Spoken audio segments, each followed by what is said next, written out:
this world is such a, and when I say this world, I mean it. I don't mean in the ideal sense. I mean in every day, every little thing you do. It's such a, gimme, gimme, gimme.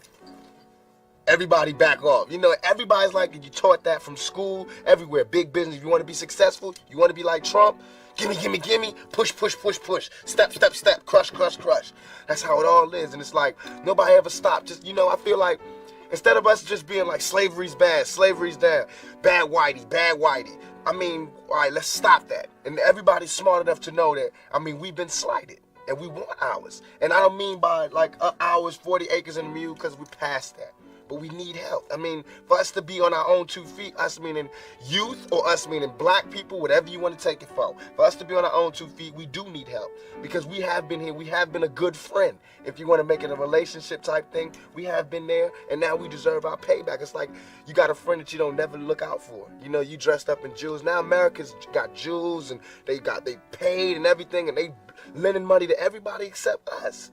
And it's like, you know, everybody need a little help on their way to being, you know, self-reliant. You know what I'm saying? Everybody need a little something and they to be independent. No independent person just grew up and was born independent. You worked and you learned teamwork and you learned cooperation and unity and struggle, and then you became independent. And we have to teach that and instill that. And why is it that they want to do that? I mean, if this is truly a melting pot in the country where we care about it, and Lady Liberty got a hand like this, she really loves us, then we really need to be like that. And it needs to be the black kids. And if there's a white person who got money, then he need to help him. He need to help black kids, Mexican kids, Korean kids, whatever. But it need to be real. And it need to be before we all die and then you say, oh, I made a mistake. We should have gave them some money. We really should have helped these folks. It's going to be too late. You know what I'm saying? And then that's when you got to pay your own karma.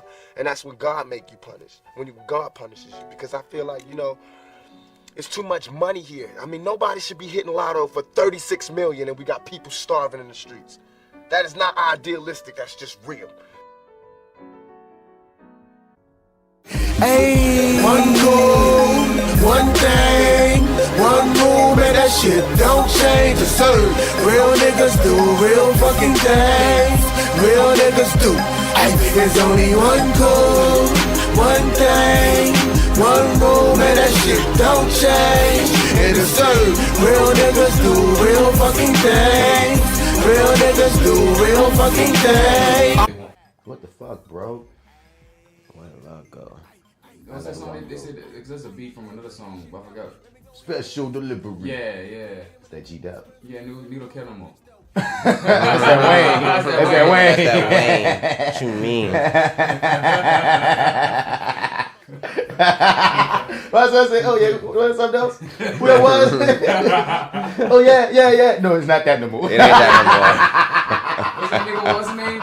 G-Dub? Who? Yeah. G what? Wayne. He Wayne? Wayne. Wayne. It's that Wayne. That's what it is. Got a whole Harlem Shuffle challenge. A New Orleans nigga. Right. A New Orleans nigga has a Harlem Shuffle challenge happening right now online. I know, right? That's how we do it. That's tripping. Stupid little bit. 5, 4, 3, 2, I'll let one go. Bow. Stupid little bit.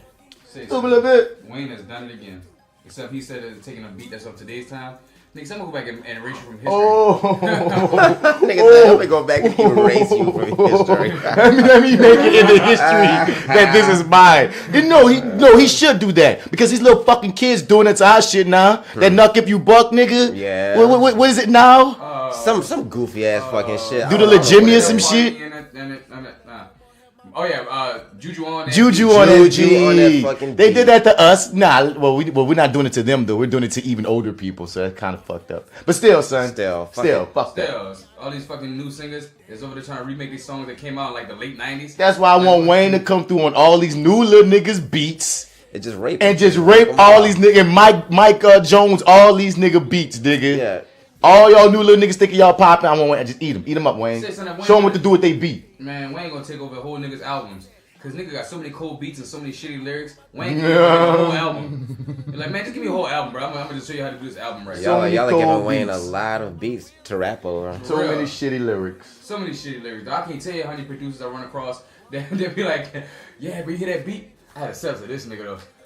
for this old poo ass lyrics on it. I was like, oh, I feel bad for you, dog. Right now, producers basically just been riding with vibes. Like, I don't think produce niggas these days care if niggas spitting bars. If they have vibe, if they can make they beat a hit or make they beat a vibe. What kind of insecure type of shit you running like quick with? I think that's where it's at right now, son. Because there's too many shitty rappers for these producers to even be in that same headspace. Back in the day, them niggas was like, you ain't getting on my beat unless you spit that fire.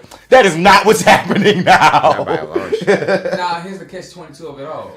Do you blame the artist or do you blame the public for what they want? I blame the industry. It's the industry. industry? That's exactly what I The would niggas say. who, the niggas who make the number crunchers. Can the industry really create what we like? Yes. It go both ways. It's symbiosis. Yes, I think it can. It's symbiosis. I think it can, dog. Like, I think the fucking industry, dog, like, they can basically sketch out what the public is into at any point in history and be like, let's cater to that. Because, like, a lot of these new niggas, like, they don't have to run the game. You know what I mean? It's one thing, some of these niggas will still be popular, but the way the radio goes, that's why I go industry, because once again, if you hear anything over and over, you're going to attach to it. And that's what it's a symbiosis, because it's also the people too. It's all that. It's not like one clear answer. But I can't take the power of the industry and radio to fucking hypnotize us out of it. You know what I'm saying? That's all. Because it's an interesting thing to look at. Like, was this some chicken and egg shit? Did we want this and now we got it? Or did they give it to us and then we just was suckered? It go both ways. And it depends on the artist too. And brainwashing is a motherfucker, dog.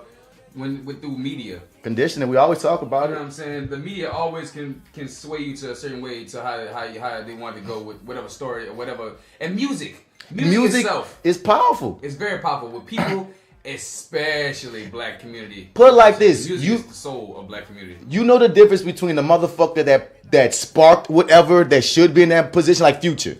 Future is Future. Gucci is Gucci. Now, some of these subsidiary niggas that want to be Future and Gucci, some of them wouldn't have deals back in the day. Now, Future would have got his because he was his own thing. You know what I mean? So, like, that's what I'm thinking it is. It's like all these subsidiary ass niggas. But you know, I'm you know what I mean? Even Uzi Vert. You know what I mean? Some of these niggas would have been popping, but some of them wouldn't have been. I think your nigga probably would have been, because a lot of people like Kodak Black apparently. He would have, because, like, and that's why he's still standing the test of time now, is because, he's the up-and-coming age of Boosie.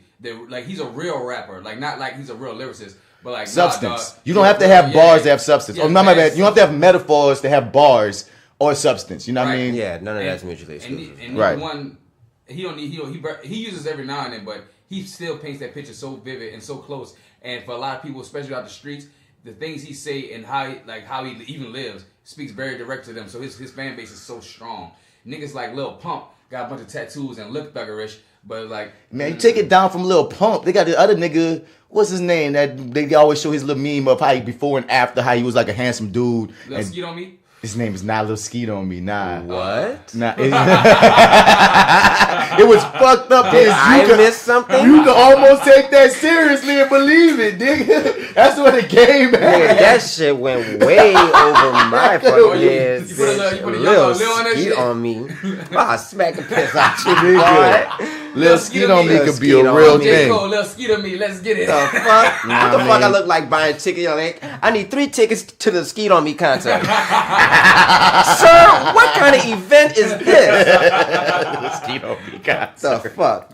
Skeet on Me, I would get bitch, this I'm a nigga shooter. name. Skeet on Me, bitch, I'm a shooter.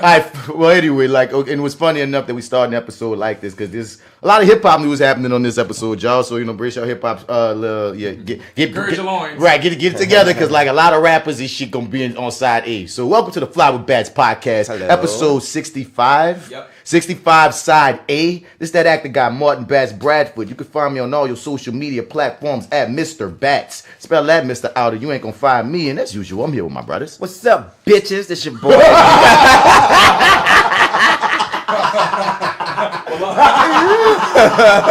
That's how the fuck I'm starting my shit today. It's a fucking bright, sunny ass fucking day, and I think you're all bitches. Okay. So what's up, bitches? It's up, your boy bitches? D Mac. How you guys feeling today? And you can follow me on Instagram at FrenchBread.kid. And if you're looking for something to wear, you can also follow me at YouDig504. It's really hot in the streets right now. And and we got one more person in the building. Well, hello, motherfucker. Wake Since we up, just started nigga. off like Samuel L. Jackson. Posse Wine, it's your boy AlphaJo, fresh out of the gumbo, still deep in the root. And if you're out in the streets and you're looking for me, you can find me on Instagram. Oh, fuck it. God damn it. I'm trying to give you a chance to get this shit together. IG. It's the white in me that won't get this rhythm right. Bruh. You know what I'm saying? Out in the streets and you're looking for me. Find me on IG, AlphaJo no E. Yeah. Let me find me on IG, AlphaJo no E. There we go, bitch. Damn. All right. There we go. Posse Wine, it's your boy AlphaJo, fresh out of the gumbo, still deep in the root. And if you're out in the streets and you're looking for me, you can find me on IG. Fuck it. No, you Trash! Trash! Find me. You speak. If you're out in the streets and you're looking for me, find me on IG, AlphaJo no E. There we There we go. go. Stupid ass. Before at the end of that. We took real time out for this bad tag. Damn it. Go ahead and talk your shit though, dog. Because the song is so catchy, you gotta continue with dog. My next part I want to add to it is break down the damn. He gonna have a whole song, y'all. Yep. Y'all don't even know. He gonna have a whole A song. whole entire song. Break down the weed, take out tobacco, and roll that bitch like a fucking firecracker. That's gonna be my next intro to this one. And then you can find me on Facebook at Joseph Alphaman Pines. And for side A, we in this bitch. We in this bitch. Damn. We in this thing here. What's Yamp? So yeah, guys, this is side A. Usually on side A, we start off with that. Wait, we start with the scroll. I don't even pull out the scroll. But before we even get into the scroll, son, shouts out to the Your 30 podcast, which will be on the scroll. But Marty asked a specific question, man. Well, really, a few questions were asked on their last episode. Now, two of them we're going to put in the question of the day, since he basically gave me a question of the day by asking that on the Your 30 podcast. But the first one wasn't even was a question, and I'm going to say straight up a yes before I even say what the question was to the people listening. Basically, it was an idea I thought of, but I thought Martin was already doing this. He was talking about all of the podcasts that we like tight with on the scroll. Now, not necessarily every one on this scroll, but like, you know what I mean, like On the Lake, like them, like us. Maybe we'll figure this out. Maybe. Well, I don't know. I don't know. Fuck you like, cause you know, On the Lake, Therapy Noir, and Your 30 and us in particular, we all DUT. Type of situations. Yeah. We all we come from the same place. We figure this out. That's my niggas. So I would invite them as well. But he was talking about making like one website network for everybody to put all this shit up on. And so in that point, like it's the whatever network. You know what I mean? Gumbo Cast Network. Whatever the fuck you might want to call it. I only say Gumbo because there's a bunch of us, not for Gumbo Monster. But what I'm saying is like a lot of times, a lot of different spots in podcasting do that type of shit. They create these networks together, and then you bring in all that fucking eyes and ears. Traffic. That makes sense. Yeah. To make the machine. It's the machine. They call it the podcast Megazord. That's what they named their last episode. Megatron, Optimus Prime. All right, that bitch. As long as a big machine that's gonna run and put us all where we need to be, let's do it, dog. It makes sense. With our powers combined, we can form Captain Planet, son. We can do this. It makes sense. And it's something I thought about before, but like they have Low Rain Pictures, and on lowrainpictures.com, they have Your 30, and there's like 3 other podcasts on there. There's 3 New Wars on lowrainpictures.com, and two others besides them. So I'm like, well, that website seems to already be their podcast network. So I was like, well, at some point, like, you know what I mean? Like I have another, like I told you, Joe, I got another podcast show I'm thinking about starting. I put up a little field on Facebook recently called Acting While Black, which is I'm gonna just talk to a bunch of actors like in the city and beyond about, and I don't care where you are. That's why I said that. You call that bitch AWB. That's why I got the hashtag on. I put that on Facebook. Hashtag AWB, Acting While Black, and it's basically no matter like at varying points in your career, whether you just starting or you like Lance Nichols and Carol Sutton and them who been in the game, come through, sit on the couch. And we running about acting stuff, and you know what I mean, about your career stuff, because I noticed there's a hole there. There's actor podcasts that talk about the game. There's actor podcasts that interview actors, and sometimes black actors come through, but there's so many more white actors that when I'm listening to them, I'm getting a lot of white actor journeys, and our journey and y'all journey are kind of different. Mm-hmm. So I stopped forklifting. I told my dad, I said, you know, I'm gonna try this acting thing out, and then 2 rows later, I was a superstar. That's almost kind of what happened with Brad Pitt. He was in a chicken suit. I want to say, and that's the words from Matthew McConaughey. I'm just saying, it's not that far off from some of them, for real, dog. No, for real. But Matthew McConaughey said that man walked on set, and like he was at the beginning acting on major films. Not even, he's like, came out there, like, I don't even know what I need to learn my lines. Right. And his first lines was a monologue in Spanish. He didn't even know Spanish, and he even let alone know his lines. So that boy got there, and he was like, Doratio, Polosia. You remember that word, you bitch? That boy he had an audition to be a Hispanic person. He was saying Policia wrong. And that shit is so funny. That lady said, I said, let's in the Spanish roll. They was like, let's get you try out the lines. I was like, all right, cool. What was it? Palacia. Some people saying wrong. I don't think that's how they say it. My agent said, nah, we won't send you for this. But yes, and so I mean that's why I was starting to add more. We have the Reviewing That podcast, more podcast shows, because I was gonna think about I'm gonna just make a Fly with Bats network, probably rename this podcast to something else and call it a day. But if they want to really do the Megazord of sorts with the other podcasts that we be shouting out on the scroll and shit, Sugar and Sass and all that, come on, let's do it. I'm about it. I'm about it too. Make it happen. They also, because there's been talks among the podcasts that, because at the end of the year we usually cross over your 30. Mm-hmm. Now this shit they talking about like us, Therapy Noir, On the Lake, and Your 30 having one big circle for the new year and shit, and then even discuss more about that then. And I'm like, look, shit. Once a month y'all gonna do a whole show with y'all, like with the squad, like for the month show. Like, all right, y'all, this is the one once a month where we all link up and do this big. Is that what you're talking about? No. Remember, at the end of the year, the past 2 years we've been doing this podcast. Right. We're either Lawrence or Marty will be over, or maybe both, and all of us are just run it as like the end of the year review. And what they saying this year is doing end of year review with not just Your 30 and Fly with Bats, but also Therapy Noir and On the Lake this year. And I was like, we gonna need some more microphones, motherfuckers. Right. But otherwise we gonna be about 15 niggas. like this, smelling each other breath and shit. Oh, harsh. Here y'all, the podcast from the Amistad. Right. But yeah, nigga say it straight from the Amistad. We live from the Amistad. I feel like there's a skit in there somewhere. Live from the Amistad. I'm writing that down. The podcast has just started and we got the name. I don't think the name is going to get better than that one. Nah. Live from the Amistad. Give us free. Oh my God. Jeez. Hashtag give us us. Yeah, give us us, nigga. But yeah, so y'all question, yes, Your 30. Whenever y'all want to talk business and schematics, we can talk business and schematics. Yes, I think that's a really good idea, and it's gonna work out for all the people involved. So pulling out the scroll.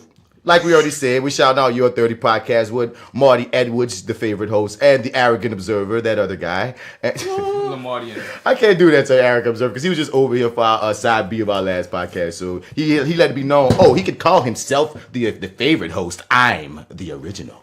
Ooh. So I was like, that man said, you ain't nothing but a nigga with a mic looking for a Lawrence Webber. Looking for a Lawrence J. Webber Jr. Nobody come to hear you, Marty. Jr. Yeah, I mean, so shouts out to our brothers over there. Also, the Misbelief Radio Show podcast with Who is DC Paul, Jay Steele, Oshun. I'm gonna get Oshun over here for one of these episodes, man. Cool. A few people asked me to come guest on there, dog. Like I got like Grayson, like about good 2 or 3 people, and I said, you know what? Maybe. I'm gonna go by like personality style. Like if you feel like you more of a side A type of motherfucker, right. You come through for our side A. If you feeling a little more politically side B, you come through the side B. You hear me? Yes. Because some people just should know y'all personas fit different ways. Oshun could do either. Agreed. I love me some Oshun. She could do either. Well, I can hear it now. These guys over here smoking the weeds. Man. That'd be Mom. Come on, Mom. TD. I just want y'all to know I have a city job, so I'm not. Oshun, Malik the Historical Geek, and us. Also, the On the Lake podcast with our girls, Rel, Sleeping Beauty, Chelsea Is, me, and Frankie Cola. Frankie Cola was just on my wall riding for like small dick niggas, man. So if you're a small dick nigga out here, yeah, man. She wasn't saying like she only likes small dicks or nothing. But hey, they out here. She said they out there and small dick niggas, they handling their business too in their own way. And like Chelsea wasn't having that shit. But big up to you, Frankie Cola, I just had a hashtag short men matter. And a lot of people say, nigga, you ain't even short. I was like, I'm short enough and I'm an ally, goddammit. That's right. So yes, Frankie Cola, you an ally to small dick ones, dog. I guess you're a real one for that. Nah, dog. When I saw that post, I joined immediately with the tall niggas. I was like, I'm in the realm, dog. Fuck them niggas. Nigga, why my homie, he like 6 feet. Talk about, nigga. Fuck that nigga. You ain't no way, nigga. I I wanted to say something so bad, like, you know what? No, like, I think the public will handle Bruh, that. you my nigga 6 there, foot JT, what? bruh. The time Sit your ass down, Son, you cannot, dog. Like I like dog. Like to I a went tall that far. nigga, I'm a short nigga. But generally speaking, son, if you above 5'6", they're not considered a short man. You might be considered average height and such, Say, but son, you're not considered like you a a 6 short feet, man. son. You could be You in are the 6 NBA. feet, right? You could be a wrestler. Right. You could can be go a be model. real You small. can do all types of shit. As nigga look at you, especially you got some size on you, nigga look at you and just assume that you do something athletic. Right. This Come nigga on. must be some kind of gymnast or something. And like he like really harped on it too. Like he made a couple of comments about this shit. I'm like, dude, like you're trying way too hard to be Say, short son, right now. Right. He said he tried too hard to be short. What the fuck is up, man? Be happy, son. Like for real. So you had the perfect 6 feet. You had a duck under But everything. that's a syndrome that these 5'11" and 6 feet niggas have that I've noticed. Because they feel like they're short, tall niggas. It's like, no, nigga, you just tall. But they look at these 6'4" niggas and they feel like those niggas are the real tall niggas. I was like, no, those niggas just exceptionally tall. They're just levels. That's rare breed, yeah. Yeah, son. Right. Like not dog. everybody gonna come across gonna be 6'4" to 7 foot. Right, that's not an average thing. Most of them niggas times, are in the NBA yeah, most times if you 6 feet, or some kind of tall sport platform. in the average room, you're gonna be taller than most of the people. 6 feet to 6'2". You're gonna be taller than most of the people, son. Right. So short men do matter. Hashtag that shit. Also, the We'll Figure This Out podcast with my niggas Jay Skills and Lito the God and Kiki. Also, for Mrs. in the Mic, if you want to get your mature advice on relationships and marriages and even long-term relationships, I mean, like, them women, they talk that real shit. I be feeling like, oh, okay, women. These are some women. Yeah, Women's right here talking that realness. I think the last episode I listened to, they were talking about letting yourself go in a marriage. What's considered letting yourself go? How far does it count? All kind of shit. They delved in, and they didn't all. And the one beauty about them is, and that's the same thing with all the podcasts on here, especially the women's. They don't always have the same idea about the same shit. You know what I mean? But hearing these 4 different, like once again, 4 Mrs. and the Mics. When we talking marriage, everyone has their own opinion about marriage, and we talk about people in the marriage. It's interesting to hear these women give their completely different takes. As long as 4 of them are married or have been married, I would take their advice. Because the thing is, it's called 4 Mrs. and a Mic. Yeah. If you never once was a Mrs. or is a Mrs., you can't really be on the podcast. Like, you One can say episode, something, they but- brought one of their mamas on there to talk some real shit. Now that's different because like back in the day, people were Mrs. even without the ring. No, but I'm just saying it was real shit because she'll get them together in an older woman type of way at times on the episode that I really Got enjoy. that old wisdom on Yeah. it. See there? Old branch and can't swing hard. Shit like that. She wasn't saying fucking poetic She wasn't sayings. talking like an old nigga, bro. Come on now. Sensei. I'm just saying there's certain things because these women are ranging between late 20s to mid 30s, so it's like they got that realm. But if you got someone that's in the 50s and 60s or some shit, you know what I'm saying? They got a whole different view on life as a black woman. So when they say, man, this is what I can't take, she like, you'll see. Baby, You don't even know. you ain't taking nothing yet.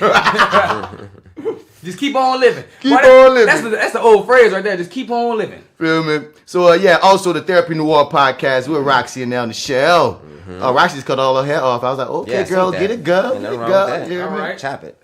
The Sugar Sassy Sarcasm podcast with our girls from my girl Kane, you know.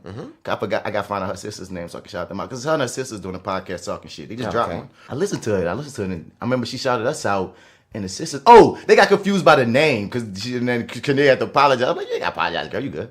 The Hip Hop Nerd podcast, 50420 podcast, Fuck What You Heard podcast, Metal Hand of God podcast, Slap, slap. Black Guys Next Door podcast, the No Dope on Sundays podcast, the Talk Brothers podcast, the T-Pod podcast, and I think that's all for the scroll that I have listed. If you're a podcast out there and you listening to us, but we ain't shouting you out, send us all your little comments, and that goes to everybody, man. Send your comments to flywithbats@gmail.com, because as I always say, we want you to be part of the conversation. You did? You hear me? So, on Saturday, so we usually start off with that starter section. That's, you know, different hot topics happening throughout the week on the Facebooks and the news and such. And like I said, it's gonna be kind of hip hop heavy because a lot of rappers talking a lot of shit, and I'm gonna talk about them. Goddammit. Okay. After the starter section, we get into that Bats nerd out moment. Well, you know, the niggas let me nerd out a bit, and they nerd out with me at times. After Bats nerd out moment, oh yeah, Joe got a sports corner.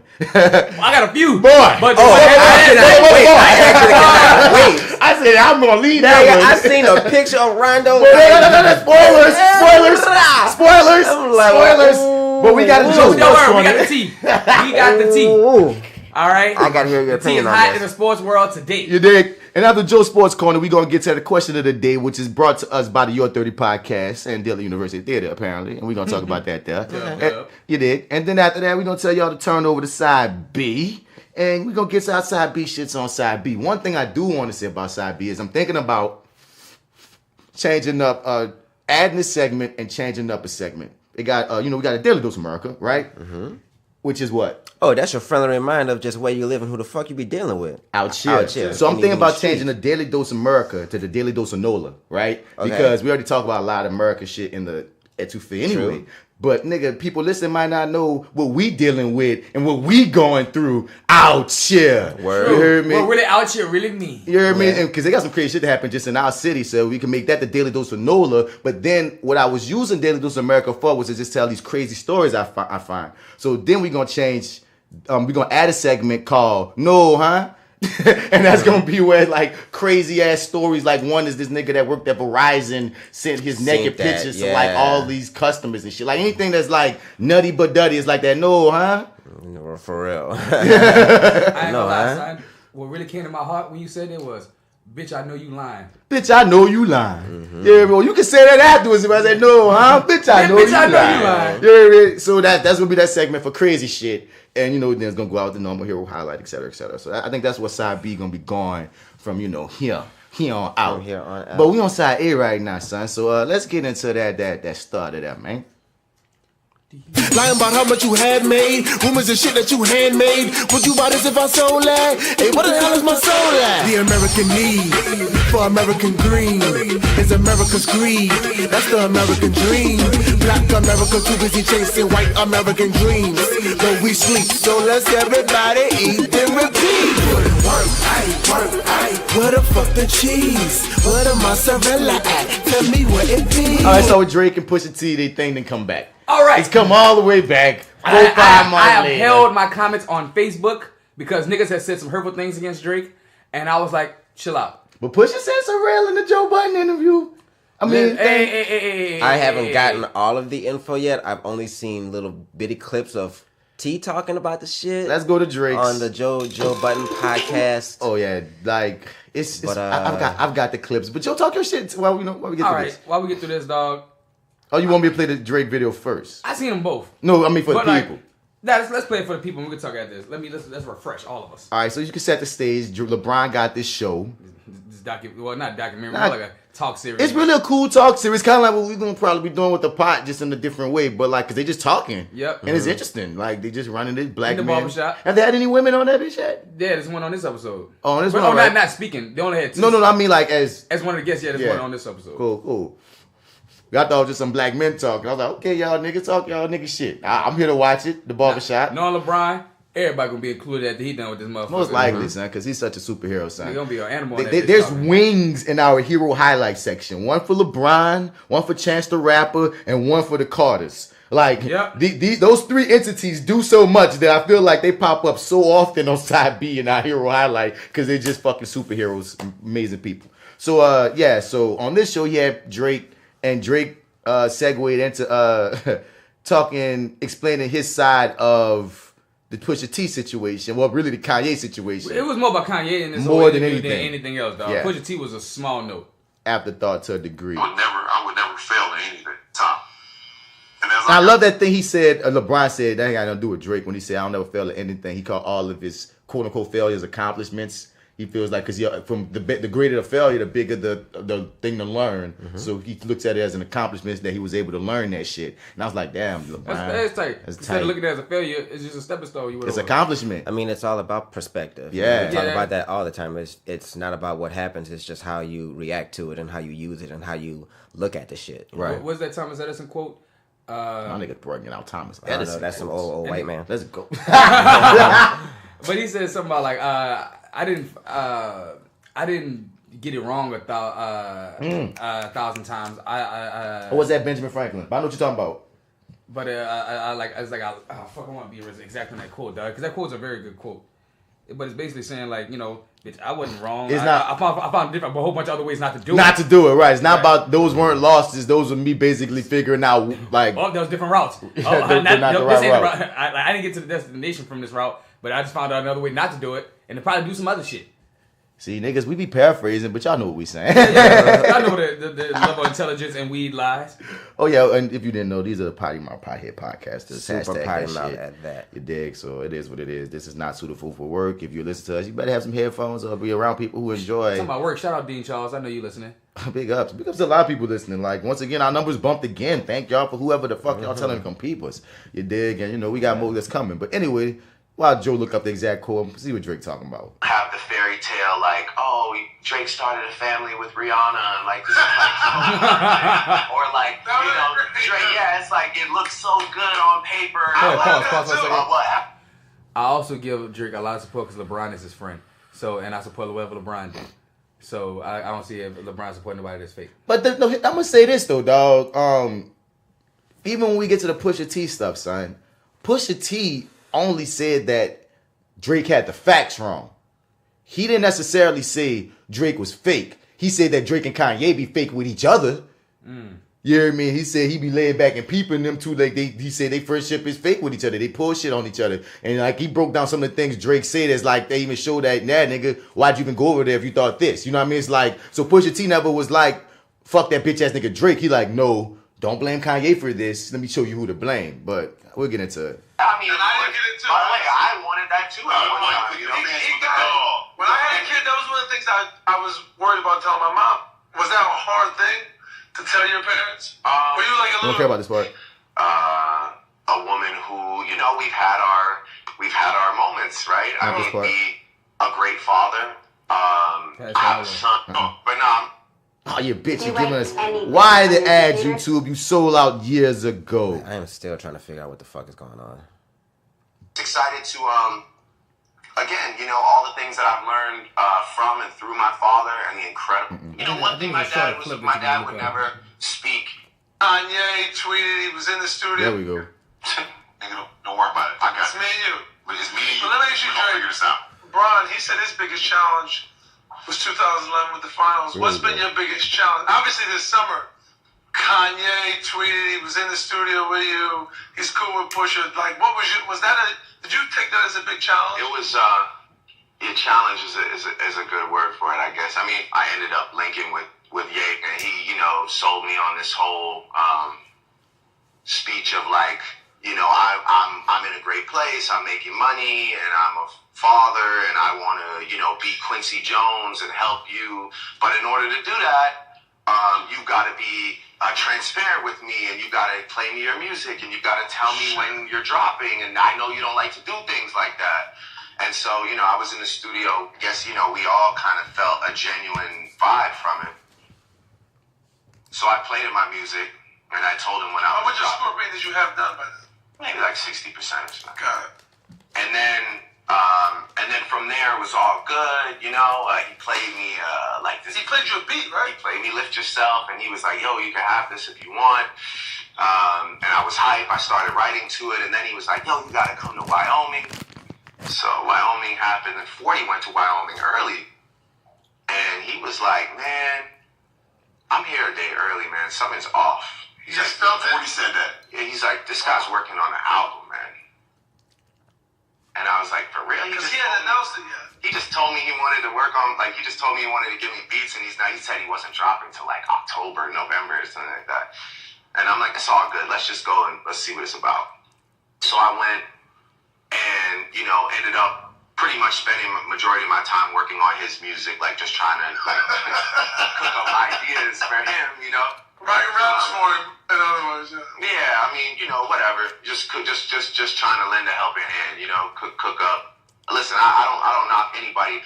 Music is a creative experience that should be shared. But anyway, I was out there and I spent all my time pretty much working on his stuff. And again, I left Wyoming, and I was like, okay, having trouble with my son's mother. We had a conversation. I shared my... So I wake up, and all these dates are out one by one, all around June 5th. So Jake just talked about, basically, I cut forward, but he's saying he shared, like he said, his stuff about his son with Kanye West. and how he told him when he's gonna be dropping his album in June and such and such and such. And he felt like Kanye dropped all his artists and such in June to come at his neck and shit. 15, And- by the way. Mine's May 31st. And he even go on to talk about how he feels like Kanye the one who gave like Pusha T the ammo about his son and all this and all that. Okay. So this is coming out all these months after the beef was apparently squashed. And Drake also goes in to talk about how he had a whole diss song recorded. He but talked said, about how he's had some ugly, like, after they talked about 40 dying in his disease and all that, Drake had some shit basically saying, I'll rape your daughter. That's how he discussed it. He said that, like, implied it to be like, dog, I'll kill your whole family. I hope your brother dies of AIDS that he has. Like, it was like, whatever he had was at the level of darkness that he didn't want to let nobody know he wanted to go. or on But the flip, nobody still heard the song. But on the yet, though, flip, right? even Pusha T go, oh, it was Joe Budden went, oh, so he the nigga with that, oh, you so lucky. Yeah, right. I was like, oh, you lucky. Ooh, you lucky. Like, I you don't even know you lucky, bitch. No lucky shit. But you could have got the Super Saiyan Kamehameha. But I'm going to just chill. You coulda, but Coulda, woulda, you know what I fucking mean? shoulda. But what I was about to say, but one thing that Drake did say that was tight, even though it was kind of hypocritical because you still give him some energy, was he said all the energy he was gonna give to them, he started to give to himself and put in his own project and make his own projects better. Now I could feel that, but then you still kept subbing Kanye throughout your project. Yeah. But still, He's still going he to flipped subs, it. He flipped it in a way. You know what I'm saying? But I'm trying to think of what else happened. Oh, he was bringing up rules. You talking about. And this is the quote that blew me from Drake. I was riding with you, Drake. When you said this, I went, eh. What did he say? You talking about as a, and this is why he fucked me up with what he said. He said, I study battles. I study the beef and the battle rap culture. And there are rules to a battle. Nigga, no. What? If you studied it, you really should have prefaced it with that. Because if you really studied a battle in the beef culture, you know them niggas hold no punches. None. Number one, Zero. this is not even a 2018 thing, Drake. You could go to rap battle. He said right he now. studied. Oh, you mean from back in the, so you mean even still, but you To today. And niggas will. I remember one dude named Arsenal talked about this man uncle, and he was like, "You think I give a fuck about your uncle?" That boy said he was a crackhead with yellow teeth and black heads. And I wish that nigga. That's the only thing I wish that nigga alive so I could wish his ass back dead. Come on. Like niggas don't give a fuck about your Nigga, feelings. Tupac Niggas talk hanging and about killing your daughters. Tupac talk about Prodigy sickle cell, nigga. And that was just on tracks. He wasn't even rapping. He was just talking about the man. No, he did. Larry, man, what's the line, No, son? I remember on the tracks after he's like, "Don't only got niggas got sickle cell." Oh yeah, we was talking that Die shit. fucking around with Yeah, me. dog. But I'm saying like, nigga, man, Ja Rule, I'ma always go to this line. Yo, M, you said your mama's a crackhead and your girl Kim is a known slut. So what Haley Jade gonna be when she grows up? What? Come on. Come on! There's Come on. so many lines, nigga. With Ice Cube on No Vaseline. I mean, Ice Cube comment on No Vaseline, just like, no, that's Ice Cube. I'm sorry. Just said fuck everything. Like, what do you mean? Yeah, when he especially what he shed on the NWA at the time. Common this Ice Cube with what's the name of that? I don't get all my shit mixed up, dog. He blew me. He blew me with that line, son, talking about rules, and even Pusha T said, nigga, you made fun of Kid Cudi having fucking depression. You, Drake, you. Listen, that was a real light skin moment of Drake to say some shit like that. Because I was like, nigga, that's bad. Listen, son. There are lines in humanity, I guess, from Bitching you. That was Common Diss. Common Diss Ice Cube with the bitching you.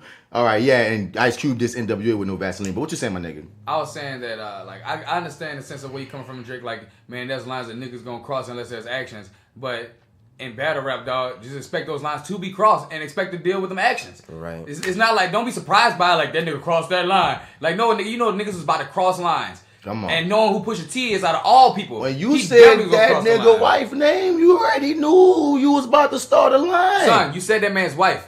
All right? You already had a By video about name. Kanye. Yeah, by name. You put this man. Nobody knew really that man wife like that. Now we all know who the fuck she is. And I don't know if we gonna get that because we gonna play some of Pusha T thing with Joe Budden, and I don't know how deep if we gonna get to that point when he says this. But Pusha even say like, my nigga, how you be doing your little games and your little psychological shit, nigga, just like you ain't never clear up that shit with Kiki not being Kim Kardashian. You say my wife's name, somebody can take that some kind of way that I don't want people to take my wife's name. And I was like, Nigga. point.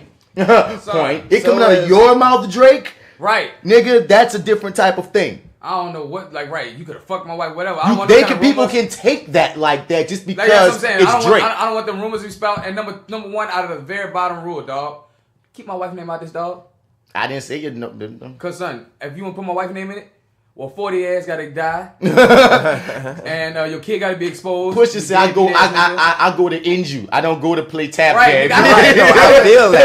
You don't take no prisoners, nigga. Right. We have to kill you. You have to get murdered. Ain't no prisoners around here, nigga. No Right. witnesses. No prison, no torture, no interrogation, son. No, You son. get your head decapitated. On to the next. Pause. I need to have one pause sidebar right fast just to talk to these people right quick. Say y'all, my nigga Joseph Pines is an actor. We always talk about how he's an actor, dog. But he's also a rapper, son. And if he get in the game of acting or filmmaking, whatever he decide to do and decides to then decide to go into his rap roots, please don't let nobody beef with this nigga, because I don't know what he gonna do. Right.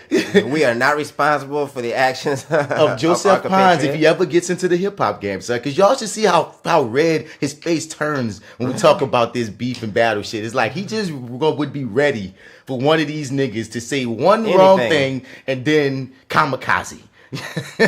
Listen. Yeah, I wish you could see him, guys. Right. The body language is We're in everything. I was like, oh shit. Okay. Because battle rapping is sincere to my heart. That's number one. Number two, man, you better back up what you say, my nigga, because consequences, like hands will be laid and debts will be paid. You dig? You gotta be responsible for what you say. You stepped into this beef, Drake. We can't forget that. Right, son. You came trying to defend Wayne. And that's what you shouldn't have stepped in a stepped. grown man problem. Wayne got better balls than both y'all niggas. He could have ended in either one. So when the shit gets to a point that makes you uncomfortable, that's your fault. And Drake, you didn't have to get that nigga no bars. You know what I'm saying? You didn't have to get that nigga no more bars, dog. You are way past his career. You set up your own demise for this situation, dog. You could have just chilled on this and sat on your millions, dog. That's it, PushaT talk. That's it, PushaT talk. I don't want to hear that nigga talk because he still wear plaits. Pusha got that real. Let though. that man wear plaits if he I don't wants do it. that. I'm not neutral in nothing. He said, I'm not neutral in nothing. It said a lot by saying so little. Right. Unacceptable. Why? It's not acceptable. Okay. Because Wait. Let's also put that Joe Budden does have a bias towards Drake. I had to say that. Joe Budden does have a bias against Drake. Oh, no, but this is Joe one Budden has a superiority complex. In all of this was still an amazing interview. Like, in that, they have he's neutral in this conversation.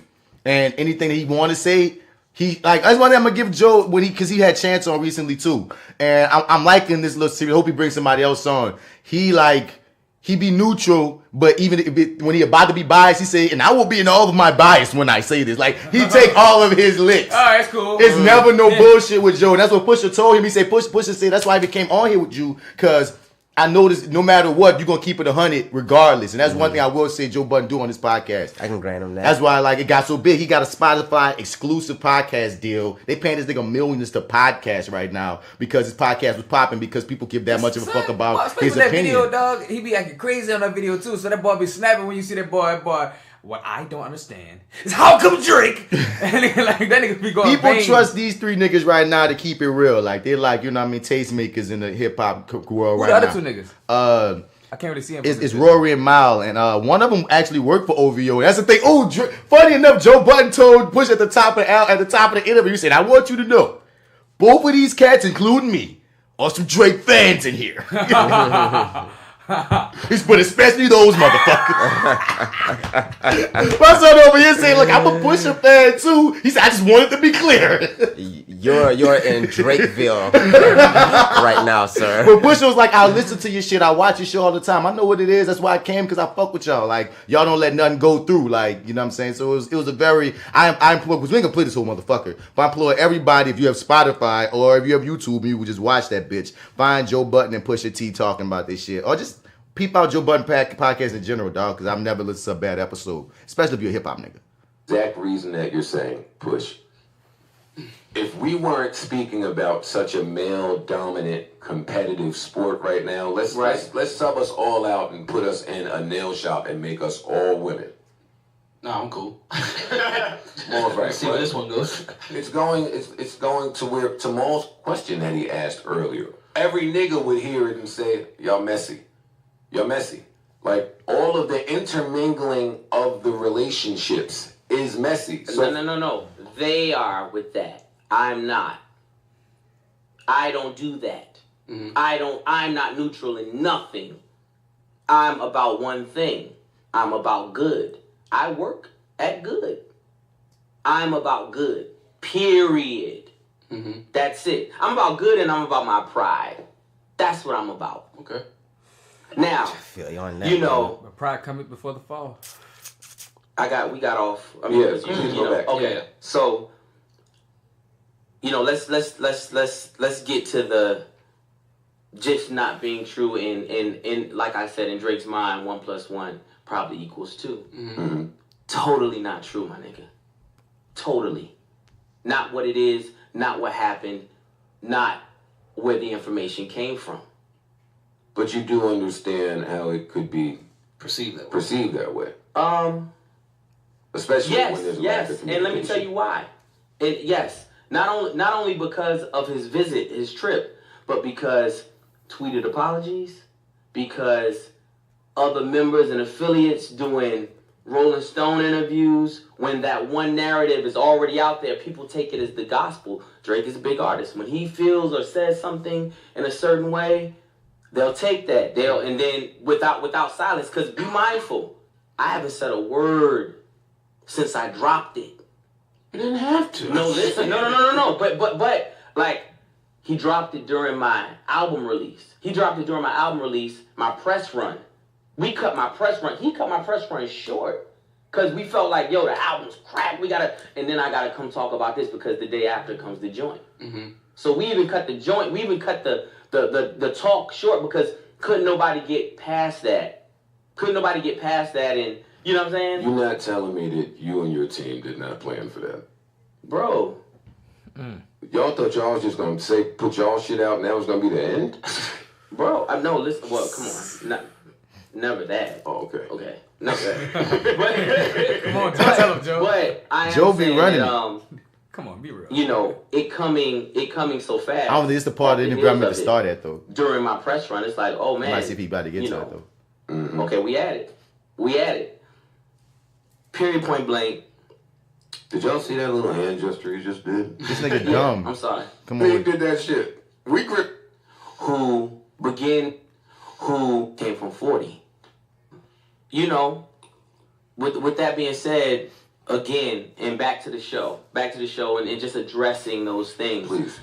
The information came from 40. It didn't come from Kanye. At all.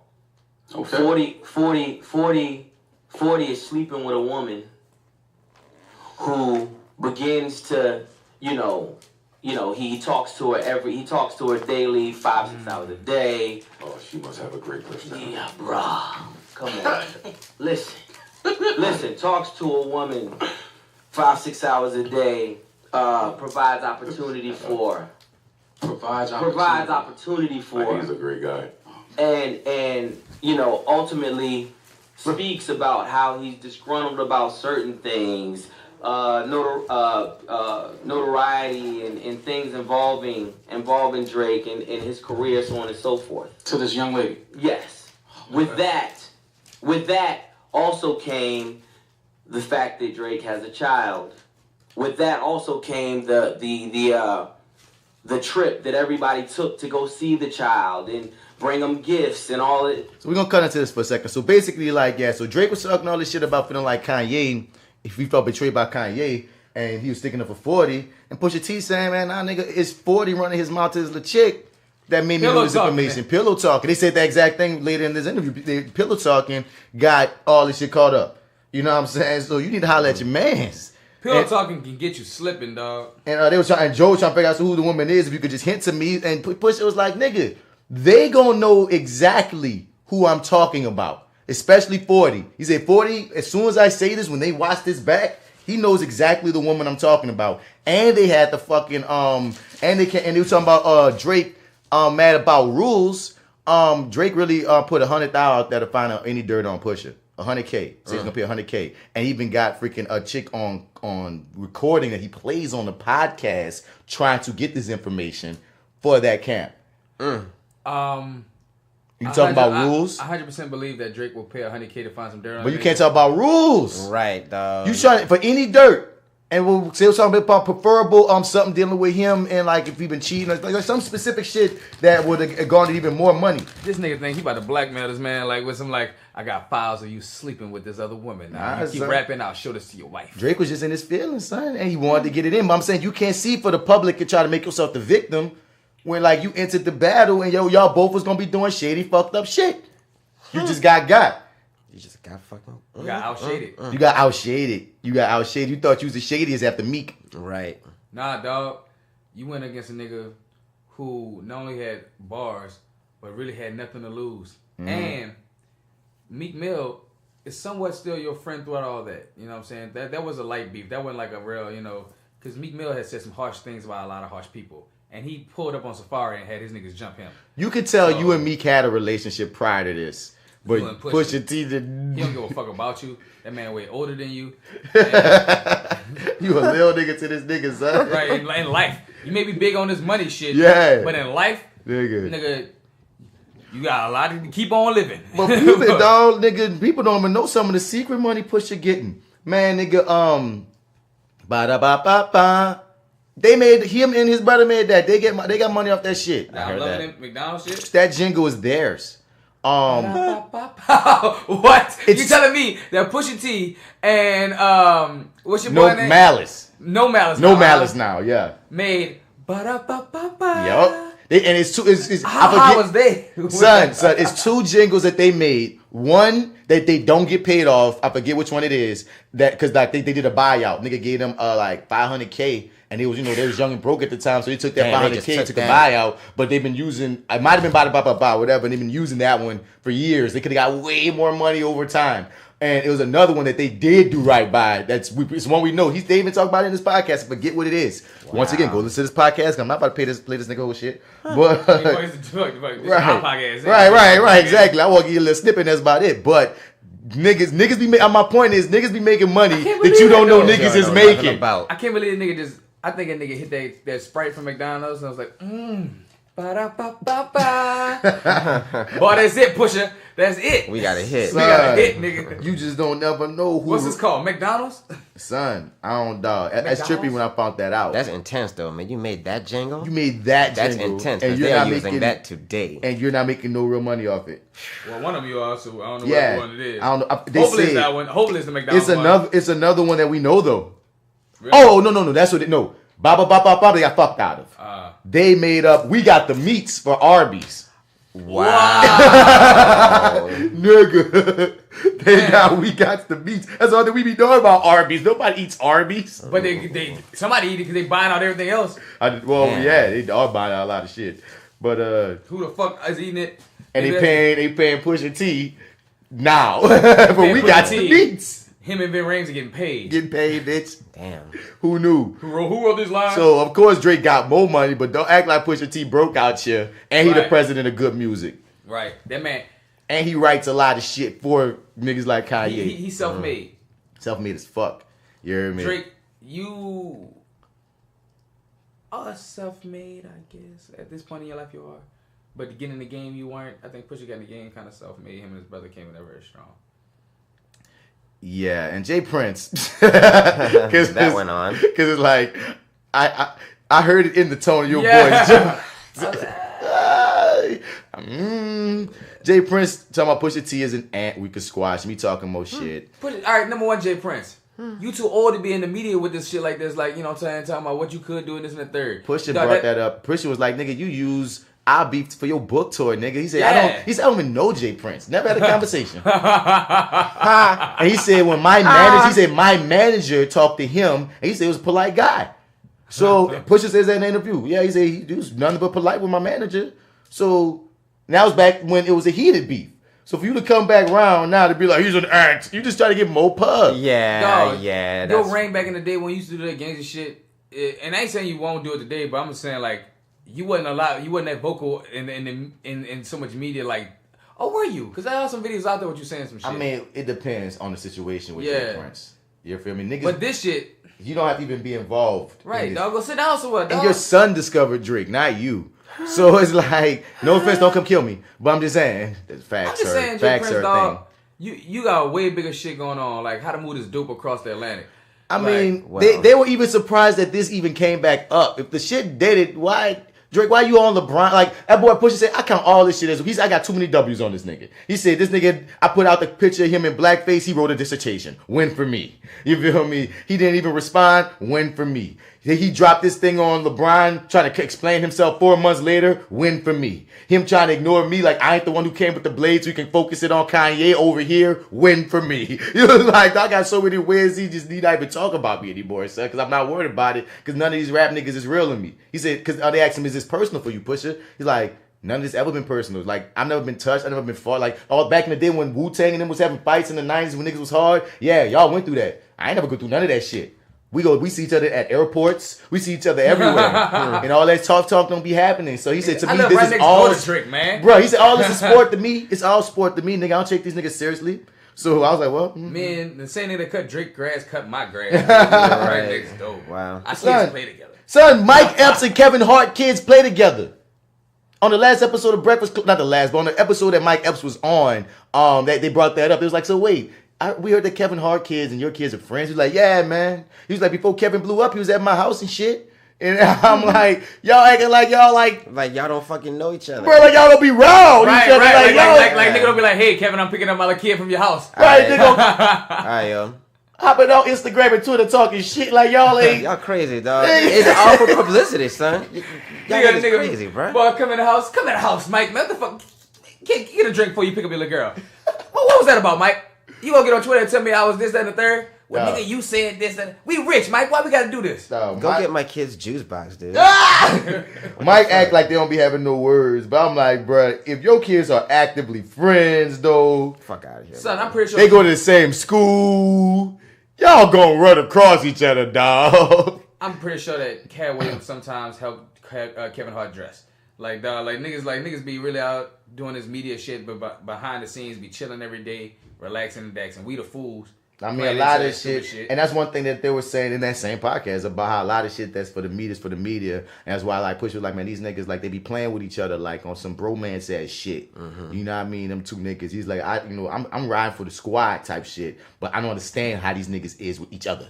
He's all can speak for me. You hear me? But any opinions, man, on this before we wrap up this Pusha Drake reemergence? It's just all goofy, dog. Like I think they're just trying to stay relevant, you know what I'm saying? Just got their name out in the fucking public eye right now, and you know, they just don't want to let the shit go.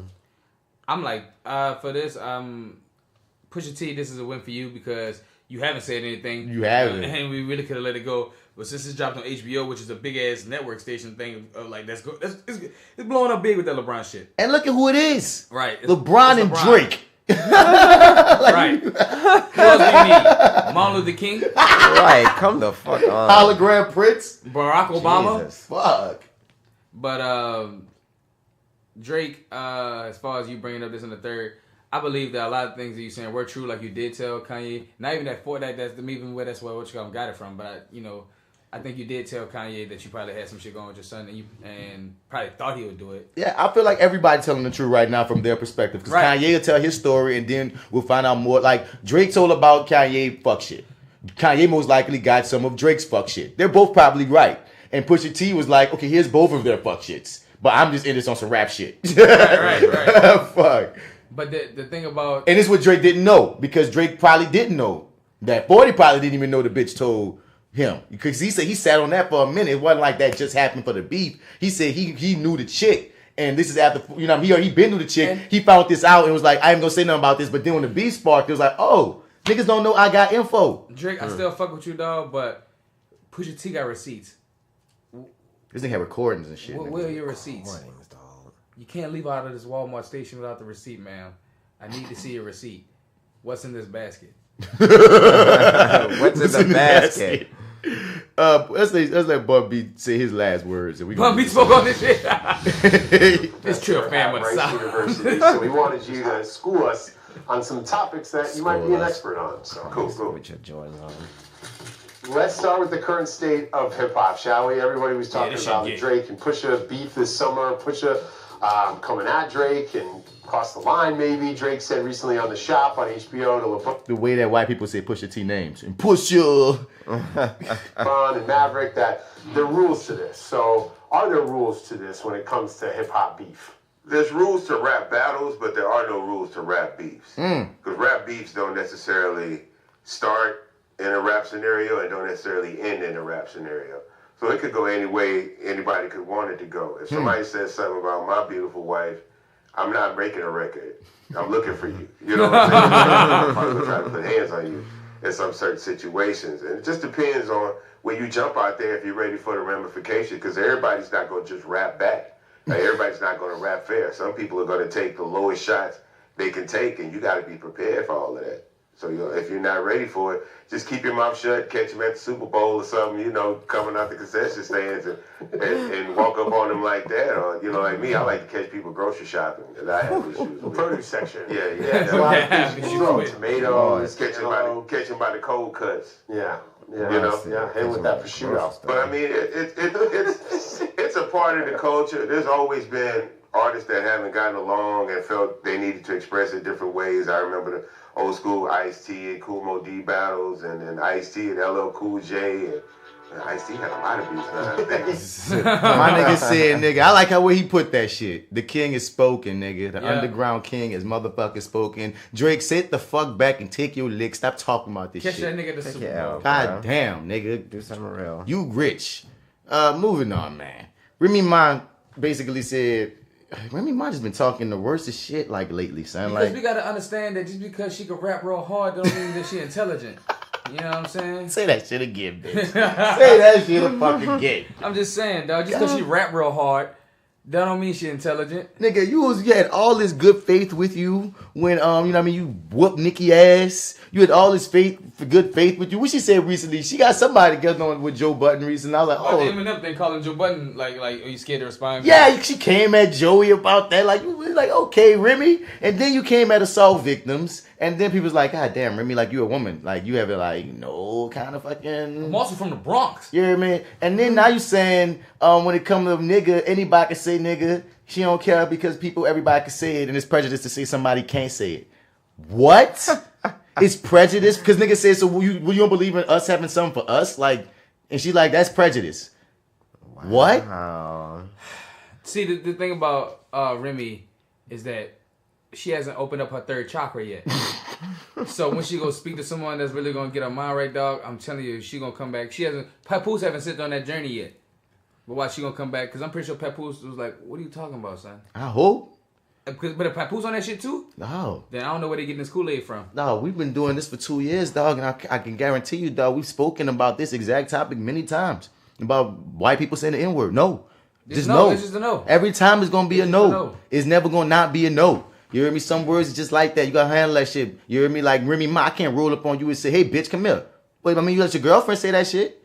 That ain't gonna fly. You ain't gonna roll up around some Mexicans and be like, hey, my wetback. No, you won't do that. You feel me? So why do these black motherfuckers always feel a need to be accepted by white people to the fact of now you giving them your goddamn soul? Yeah, you can call me nigga as long as you don't mean nigga. As long as you got no bad intentions. Hey, yeah. No, motherfucker. There's always gonna be that twang that sense of who said it? There's always gonna be that that poison. Ice Cube said it. It's gonna always have that venom coming out from the lips of white people because that's where it came from. Because there was a time where we had no choice in the matter. Right. Mm-hmm. We had nothing to say about it. And nigga was saying it in the most harmful of disgusting of ways, dog. And you want to give them the right now that you don't have to give it? What? When did... You know what? I guess since the first day we got called the nigga, we had to make it like... We had to find something positive about it. Like, not from the first day. I feel like it was a generation that was just shamed. Yeah. A few generations just shamed by it until to the point where it's like that's what people got to get. So I am a nigga and I don't give a fuck. It's not even that. Maybe, but I mean, kill the master. But I'm. But I am a nigga and I don't that nigga dumb. He sat up, stupid motherfucker. But what I'm saying is, dog, like. It's also a conditioning aspect, like if a nigga keep calling you a nigga, it gets in our vernacular without us even having a choice in the matter of it coming into our vernacular. True. Every time a white person says nigga, they're making a choice to say nigger. Even to this day, some of the times when we say nigga, we don't even mean to. Right. It's just that entrenched. Yeah. And it's just that entrenched before it became popular culture. True. It was black culture because of what white culture did to us. That was your first name. Nigga. Like there is... Physically and mentally, like there is no possible way I think I would be okay with a white person using that word regular like we do. Like it's just never gonna sound the same. Like I'm gonna always feel like there's like a piece of you that is saying it like 1945. And you're getting by. And they gotta be the fact that they can't say it is the one penance they get in all of this shit. You know what I mean? Now you can't say it, nigga. You know what I mean? That's their penance. That's their ancestors' penance. That's what the fuck. They murdered a generation and made them niggas. And that was the true Holocaust for black people, son. That lasted for like over 500 years. We talking about centuries of this shit. So it's like, my nigga, like don't let them have that penance. Because even in today's America, there's very few things white people can't do. There's very few no's that go to white people. Let them catch that no, that N-word, that nigga. Let them hold that. Right. Hold something. Why people gotta conquer that? They gotta hold that. They don't want to hold that. They gotta conquer that. They gotta conquer this dick, this big long black man dingo. They said we created this word and we can do what the fuck we want with if they created it. They just put the ill intention behind it. We don't know if they created it. I mean, there's a whole fucking country called Niger. I mean, it's a different thing, but you know what I'm saying. I know what you're saying too. You know, it's just like one of those. History gets hazy because we don't know. Like, would be, you know, American nigga is different, but for what she could probably be like Negro or whatever. This, you know. I don't give a fuck, dog. And one of my main issues, I mean, because I gave her a neck on the misbelief, dog. And one of my main issues, I really didn't get into one of the biggest problems with someone like her saying that is influence. Like we always often talk about how influence is the true power. Yeah. You know what I mean? So when somebody like you with all these followers, there are a lot of times some followers aren't as strong-minded as us and people who hear that and see the problem and see that there's nuance. You making them feel like it's cool for Lil Chet to call them nigga because they feel like Chet is their partner. Nigga, no. Sorry, dude. You walking backwards. But T.I. What is this? So did you see the video where T.I. had the Melania Trump lookalike? And I didn't see the video, but I heard that like people have been kind of, you know, not too happy about it. Yeah, that's an understatement, Joe. They talking about a boycott. The right side want a boycott of T.I. for the video. Because it's a lookalike. Yeah. We'll boycott Saturday Night Live and every other fucking lookalike show. Nigga, you ain't gonna tell black people to boycott T.I. Ain't no white person gonna tell black people to boycott shit, specifically not the king of the South. Sit your stupid ass down. Sit your stupid ass down. And not behind Melania Trump. Now, come on. There's so many flags here. King? The other king? This viral video of a Melania Trump lookalike has the real First Lady's team fuming. The clip, a part of a promotional Look how they got this man, dog. Look how they had that man. Son. The news, dog, the media know what they're doing, son. Okay, so for people listening, dog, right after we watch this news clip, and they show Melania, they show T.I. in the Black Panther get up with the freaking the Black Power fist, with the Black Power fist up in the fucking what they call that hat. A beret? The beret and everything. Look like he's doing some kind of show, though. It's a show. It's from a performance, but they put it up there like that's how he regularly looks. Right. Huey P. Newton's son. T.I. T.I.P. Newton. T.I.P. Newton. T.I.P. Newton. Tip Newton. Tip Newton. So just, y'all are so stupid. Did my daddy This my daddy pants. This is my pappy beret. And we gonna walk up here, we gonna talk about Melania, but we won't. It's the king, homie. What you talking about? You know, your Cookie Monster little boy? Hustle. I don't want to skate with you. I don't want to talk with you, Melania. I want none of it with you. Cool, baby.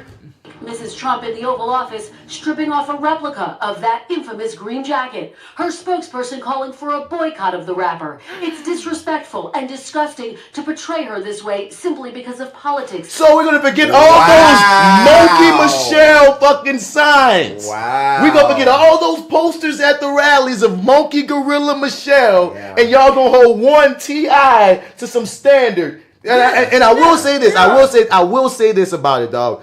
I'm not fucking with motherfuckers having beef with niggas and attacking their women. I don't like that. You feel me? But I don't like how the media are making this to do and ignoring the hypocrisy of T.I. did not start this type of shit when it comes to the political arena in public. Dog. Y'all came from Michelle Obama like it was like nigga. It was like it wasn't nothing, dog. Like it wasn't nothing. None of y'all stood up for Michelle. And some of that shit Melania said and done, she kind of do deserve some kind of ridicule. I ain't saying that whatever he did was right or wrong.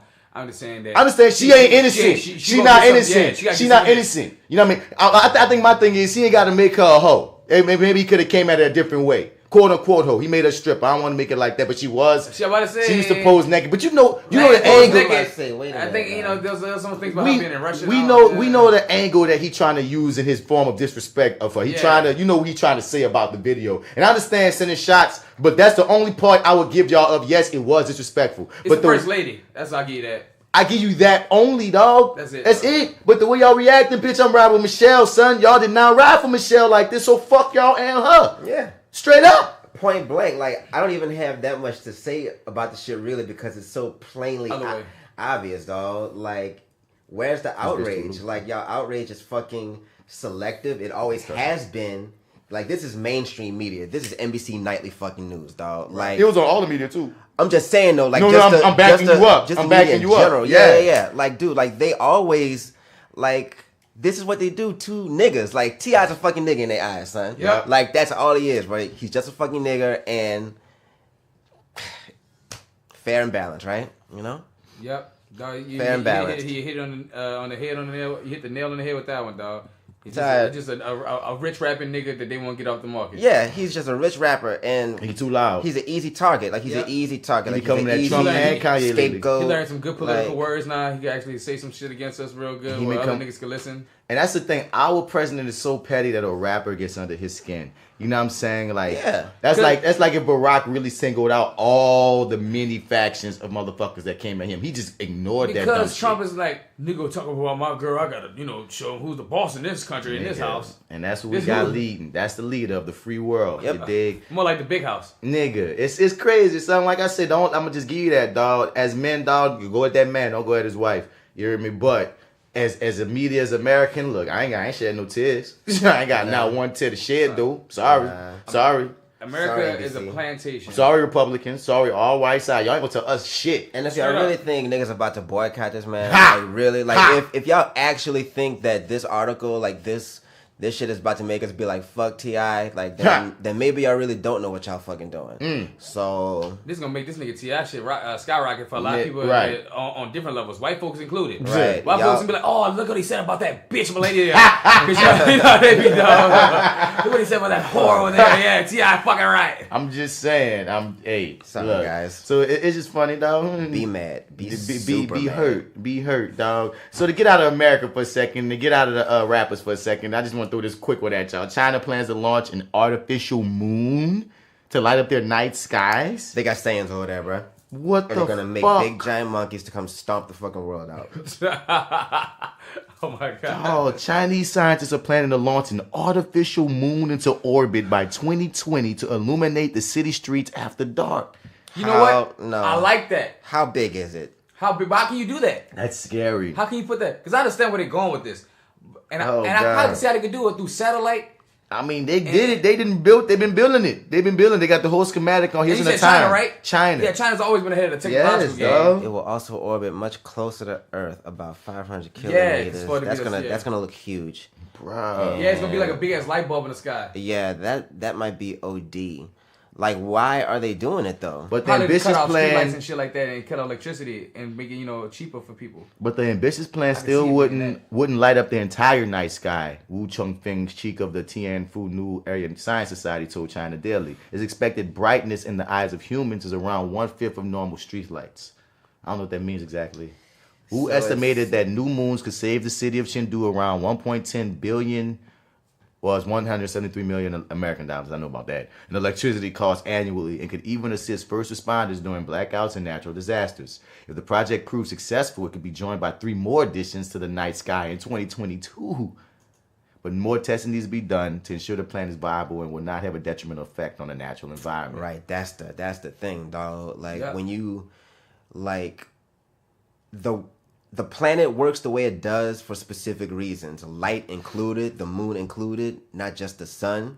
And if you go to, like, adding shit up there that starts, like, adding more fucking light at times where the world has never had that much light like that on it, like, that can affect, like, all types of fucking shit. So I think it goes to why they testing. I just really hope that they're testing that shit. I mean, that's what they said. I think that's why they're testing it for the shit you just said. Yeah, because it's a lot of things that are nocturnal will fuck up his balance, and a lot of things when you fuck up things in that balance, a lot of other things get out of imbalance. But I say if they take out the street lights, because basically this is just a big ass street light. It's a big ass street light in the sky. You know what I'm saying? So the thing is, you still have your natural moonlight, and it's still gonna be like it is nighttime when you have street lights. But now instead of just street lights, you just got this other natural light. I think they will keep their street lights, but it just bumps up the light when they need it. Because they say something about 1/5 or something. That's too much. And the thing is, I think they control it, so it might not just always be up there on. It's on at certain times. It sound like. Man, that shit would be weird as fuck to be seeing that, dog. I tell you that, just looking in the sky and be like, what the fuck is that? I'm just glad that they're not just doing it. The Hicks gonna be like aliens. Say something, what if they start shooting missiles from that bitch? But I give it to them that these are fucking geniuses who are experts in these fields. So I feel like anything that we could possibly think of, they've already thought of. So I'm just like the fact that they've tested, they've been working on this shit since the 90s or some shit. They fucking better have been. So China is always you can't ahead of the just game. do that. They came out with some of the best of everything when it comes to technology, dog. Yeah, it started in the 90s and they abandoned it and they came back to it. So it's like, dog, they've been on it. It was like, you know what, fuck this. We're using too much electricity to keep, because I want to see it. I just want to see it. Cardi B keeps winning, y'all, bro. She just topped Beyonce and the first woman with 5 simultaneous top 10 hits on hot R&B and hip hop. Because she light skinned, they would never do that for a dark skinned sister. Oh my God, why you have to go? I'm trying to just give props to Cardi B. You know, a fellow chick from the hood, you dig, that made it. You feel me? And my nigga just had to go there. You know it's dog. They count Beyonce as light skinned, so they ain't saying nothing. But Lauryn Hill won a bunch of things. She lighter than Beyonce though. Lauryn Hill not. Lauryn Hill's in a different time. If y'all can see the look, he thought on that like your bitch. She did wear like a million grand. With dreads and shit. Open toe sandals, no makeup. Yeah, we did her thing too for her little thing. You feel me? Don't push me like that. I'll push you in the right direction. Don't push my hand like that. People listening don't even know what the hell y'all talking about. It's all right. He know what I'm talking about. So Cardi B keep winning, and somebody even tried to stage a beef between her and Ariana Grande. What? Some official, some Photoshop shit. Nicki Minaj. Photoshop. Oh, conspiracy. Playing with my dog. But like there was this somebody put up this freaking meme of Ariana Grande and her last like 4 or 5 boyfriends implying that she a hoe, and somebody checked it and put it and shared the meme basically photoshopped to make it look like Cardi B liked the thing when she really didn't. Oh. And Cardi B got ahead of that shit. She like, I ain't me. Go check it. There's a little Y off in that Photoshop. I didn't say this. I ain't like this shit. Y'all niggas bored. Leave me the fuck alone. I ain't trying to even be in on this fuck shit. You hear me? Yeah, and that's what you gotta do, dog. These days, before people fester and create. Right, like you gotta really check the shit. Hey, nope, no beef. Didn't do it. Nope. That's gotta be annoying, dog. Like niggas just really trying to create beef between you and some fucking body else that you have like no problem with. Because someone at home is bored. Like, and got the time. Oh God, like that's the shit that I wouldn't be like looking forward to if I was like getting dough like that. Dog, like, some niggas take videos and make small clips to show you only a hand in a small frame of a second and put a whole speculation behind that to make someone a rapist. Very true. So like, the internet is crazy, dog. There's no wonder what these motherfuckers can do with the imagination. As long as you got a keyboard and you're technologically savvy, the world is yours. And bored, the world is yours, dog. And the people gonna listen to whatever it is. Yeah, if you steer it in the right way. Yup. As long as it looks convincing. If it seems convincing. You sell it like Shanola. What we said, facts over addiction, y'all. Yeah. Facts over addiction. Don't be fooled. But Dick big up on, brain off. I respect that sacrifice. But yeah, I just want to give up to it. Because like I said, Cardi B, like I said, if you see where she came from on up, I always just love to see positive shit happen. Cardi B, son. She always make positive strides while still remaining herself, still tricking on stage. I love Cardi B, dog. She's who she is, dog. And she's growing. And she's growing. Yep, she is. You can see it. You could really, if you even go back to the videos that we know of her up until seeing her now, even in interviews, you can see the growth as a person that she's doing. And you know what? She's so young. Still young. How old is she? Like what? 23, 24? Early 20s. Yeah, early mid 20s. Maybe 25 at the most. At the most 25. So that's what's up, B. Get that in, dog. Shouts out to 50 Cent who came forward talking about Trump tried to give him 500 stacks to endorse him, and he was like, "Nah, it's dirty money." Yeah, I love 50 Cent for that. Thank you. Oh wait! I'm sorry. Going back to Cardi B, she also turned down the Super Bowl. She said she wanted to do the Super Bowl. Her and Rihanna, that was another story. Her and Rihanna turned down the Super Bowl. Cardi said, "Unless y'all fucking hire back Colin Kaepernick."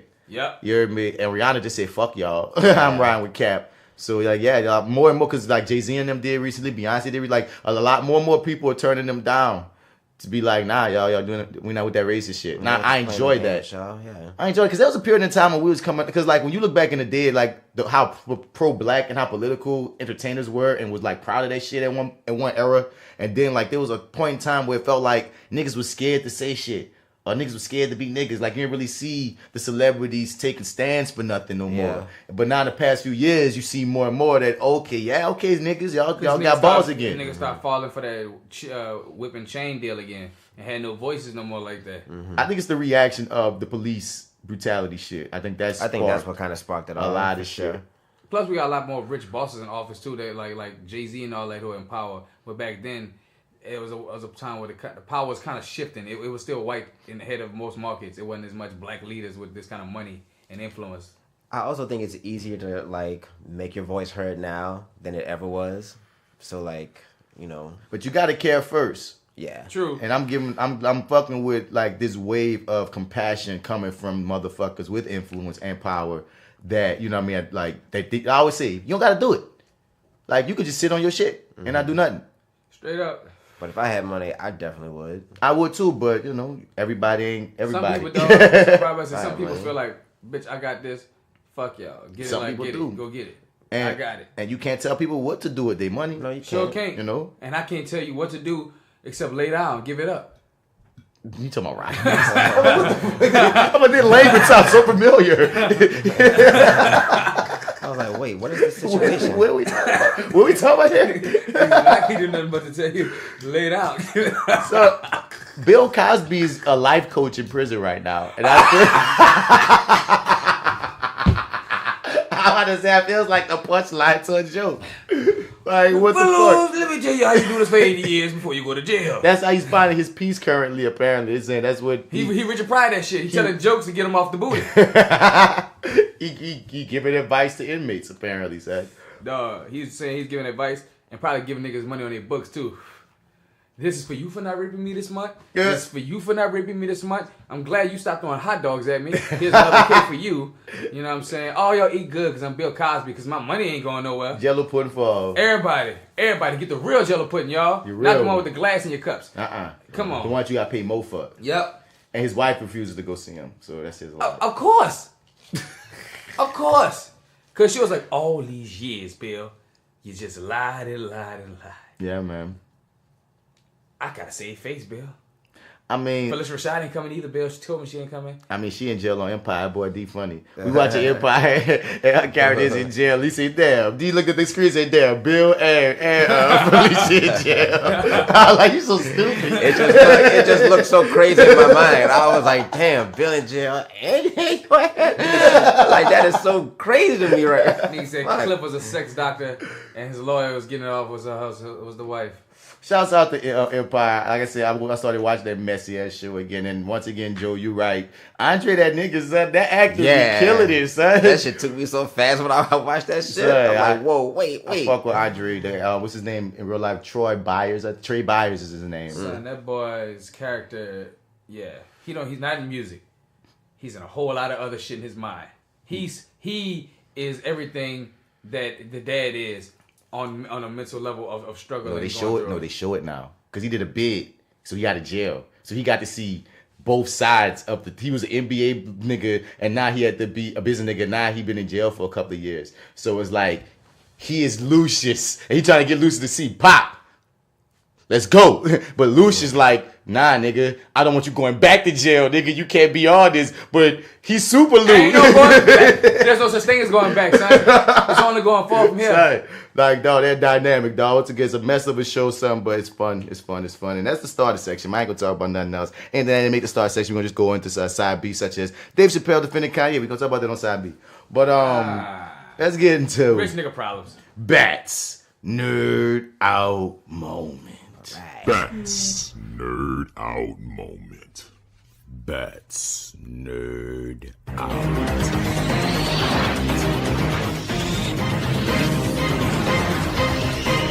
Bats Nerd Out Moment. Bats Nerd Out Moment. Bats Nerd Out Moment.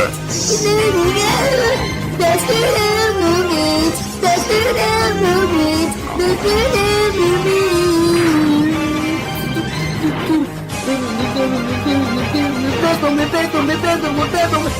That's the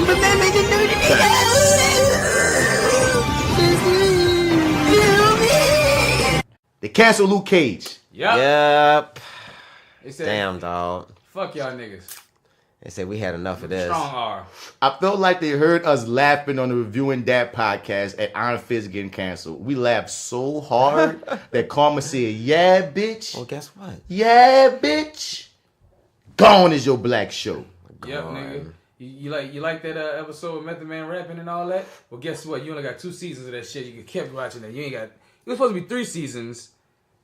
There was this meme that went around that said, oh, yeah, it was a corny ass on the nose. Yeah. But that was our corny ass on the nose show. Nigga. Don't take hours away. I remember they had a picture with Jay-Z's face had him split. Yeah. It was like when you over there when black people were joking about the show, how corny he is, lame jokes, versus when you cancel the show, that boy face was mad, dog. No, because that was our black shit, man. So, bro, we used to talk about it on the fun parts, the corny parts. But season 2 was strong. That's what I stand by. Season 2 was solid, it was a strong season 2, son. And the way you ended season 2, you could at least give them 1 season to clean that up. You don't leave the hero basically at the end of the season as the villain, right, and you don't give them another season. Yeah. To get out of that, nah. Now the talk is that it's gonna most likely open the doors for the Heroes for Hire show that everybody been wanting, and the Daughters for the Dragon show. And if you're gonna have Daughters of the Dragon, which is Misty Knight and Colleen Wing, and they both characters on both Luke Cage and Iron Fist. And if you're gonna put Luke Cage and Iron Fist together for Heroes for Hire, that's too much money to have that many shows. So it's basically Luke Cage is going to become the Heroes for Hire and going to take that slot so that money can go to that slot. And Daughters of the Dragon going to take the Iron Fist slot and take the money for that slot so we ain't got all this shit throwing money out. Yeah. That is the rumor and the hope. That makes sense if that's the direction y'all going. But if y'all don't go in that direction, and y'all just leave shit a mess, or if y'all at least don't, Disney got their own streaming service coming. If y'all at least put that shit on Disney streaming service and just leave Luke, fuck Iron Fist, leave Luke in the air, I'm mad. Yeah, dog. Everybody we'll fucked with see. Luke, dog. Everybody that watched Luke. No one across the board fucked with Iron Fist.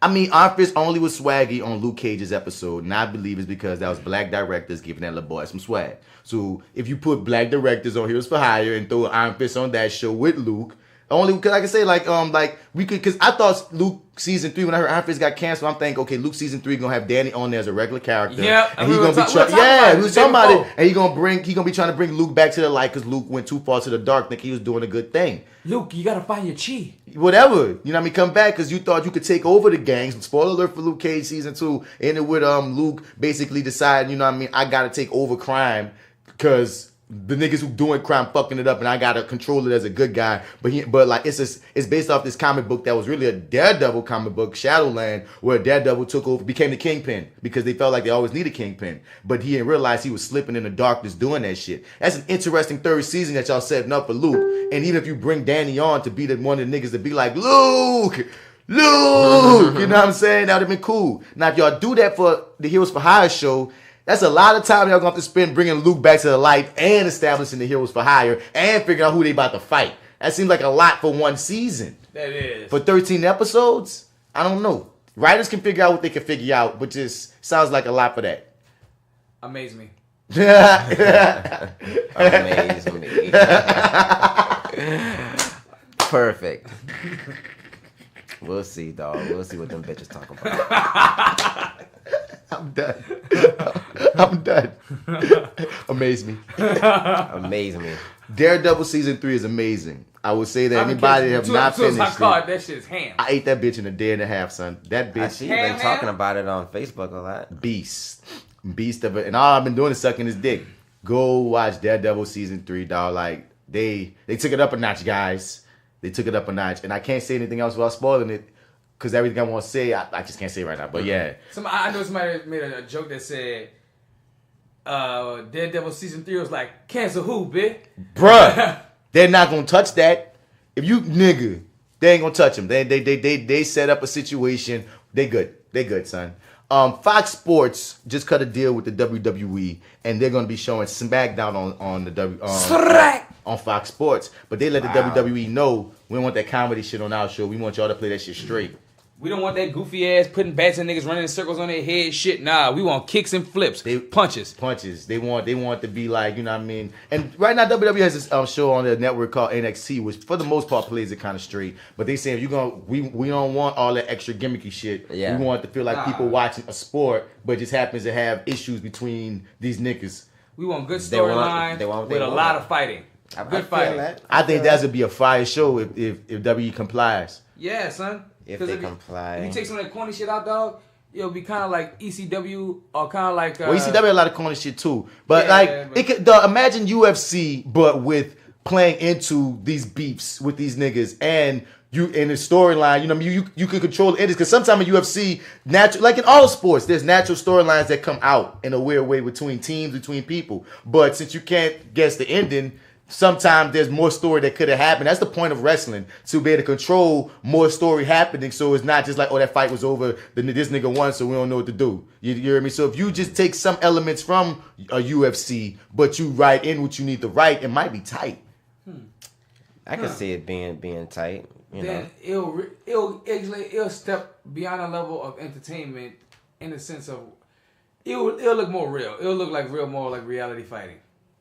I mean, I don't think the actual wrestling is going to change much as the issues. I'm just talking about like if you put in more fighting and less, goofy shit. Because that's the thing. It'll look like reality fighting. It don't even have to necessarily have more fighting as much as what they're fighting about ain't got to be silly shit. Right. True too. So I think that's what they're saying, because WWE ain't about to change the entire way of wrestling. No, they're not about to do it. Especially if Raw is still doing what Raw's doing. No. They're not going. You know what I mean? But if we make what they fighting about, what they're wrestling over, more real, you know what I mean? That gives them more license to when they have those matches. You're gonna give more of a fuck because it's gonna seem more real. Back in the day, boy, fighting over girls, they don't fight over women no more, huh?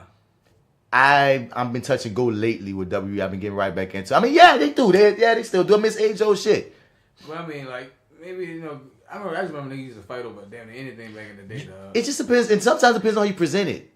Like, because sometimes they have really good starting points for their beefs, and then they throw in stupid shit. And you like, if these niggas really hated each other, they wouldn't be around here throwing mustard on each other. Like, what the fuck is this? Right. You know what I'm saying? Like, there's certain things that they just do. You be like, that's just, why? Mustard? Yeah. I mean, I remember there's one scene when Dean Ambrose had brought, I forget, some concession stand to somebody he's beefing with, and he pretended like he had these guns, and he really pulled out this mustard and ketchup thing. He was squirting the nigga with the mustard and ketchup. That's and I'm like, come on, guys. This supposed to be one of your hardest niggas. He's supposed to be your next Stone Cold at the time. He's supposed to be the lunatic, go hard nigga, and he over here spraying, pretending he has a little mustard and ketchup guns. Like, Fox saying, look, we're going back to the attitude era. We need attitude and we need kicks and flips. We need some flavor. That. And we need niggas running to a nigga house with the gun, nigga.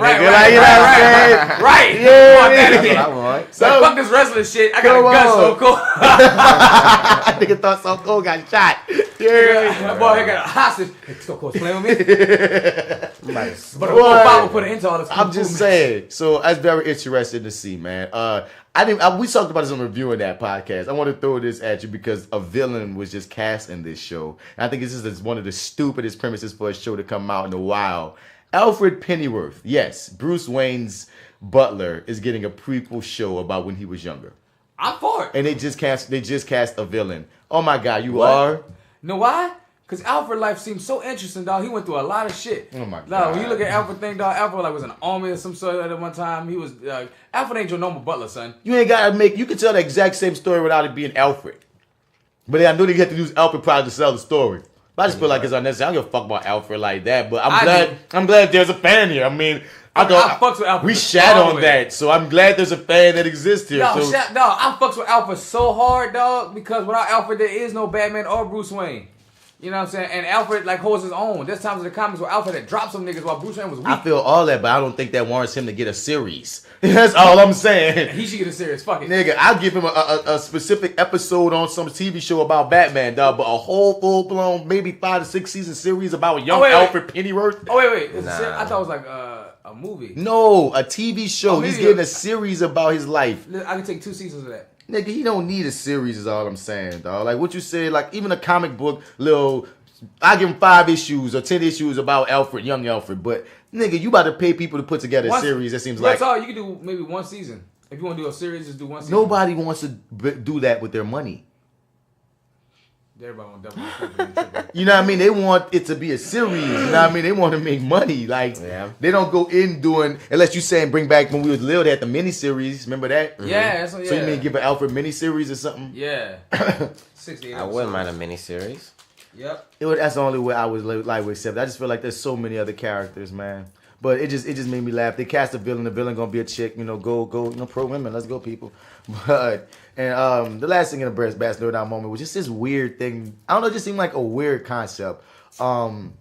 Ice Cube is developing a biblical police drama with Fox. What? Biblical? Yeah, peep it out, man. Ice Cube's production company, Cube Vision, and the Shaq co-executive producer Joseph C. Wilson are bringing the Bible to the standard procedural. Ice Cube and Wilson have garnered a script commitment plus penalty from Fox's for Wilson's faith-oriented police drama. Okay. The show will reimagine stories from the Bible through the guise of a police force in Baltimore. The main character is described as a larger-than-life district commander and is inspired by the lieutenant colonel and preacher Melvin Russell.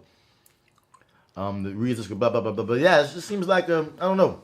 So they're going to be telling Bible stories through the guise of police. So I feel like somebody saw Bright and said, we'll put the Bible on that shit. I think niggas been smoking too much. A biblical police drama. I don't know. Some of the stories in the Bible are cool, but through police officer eyes? Once again, depends on how you flip it. And why? And Ice Cube, why the fuck are you trying to...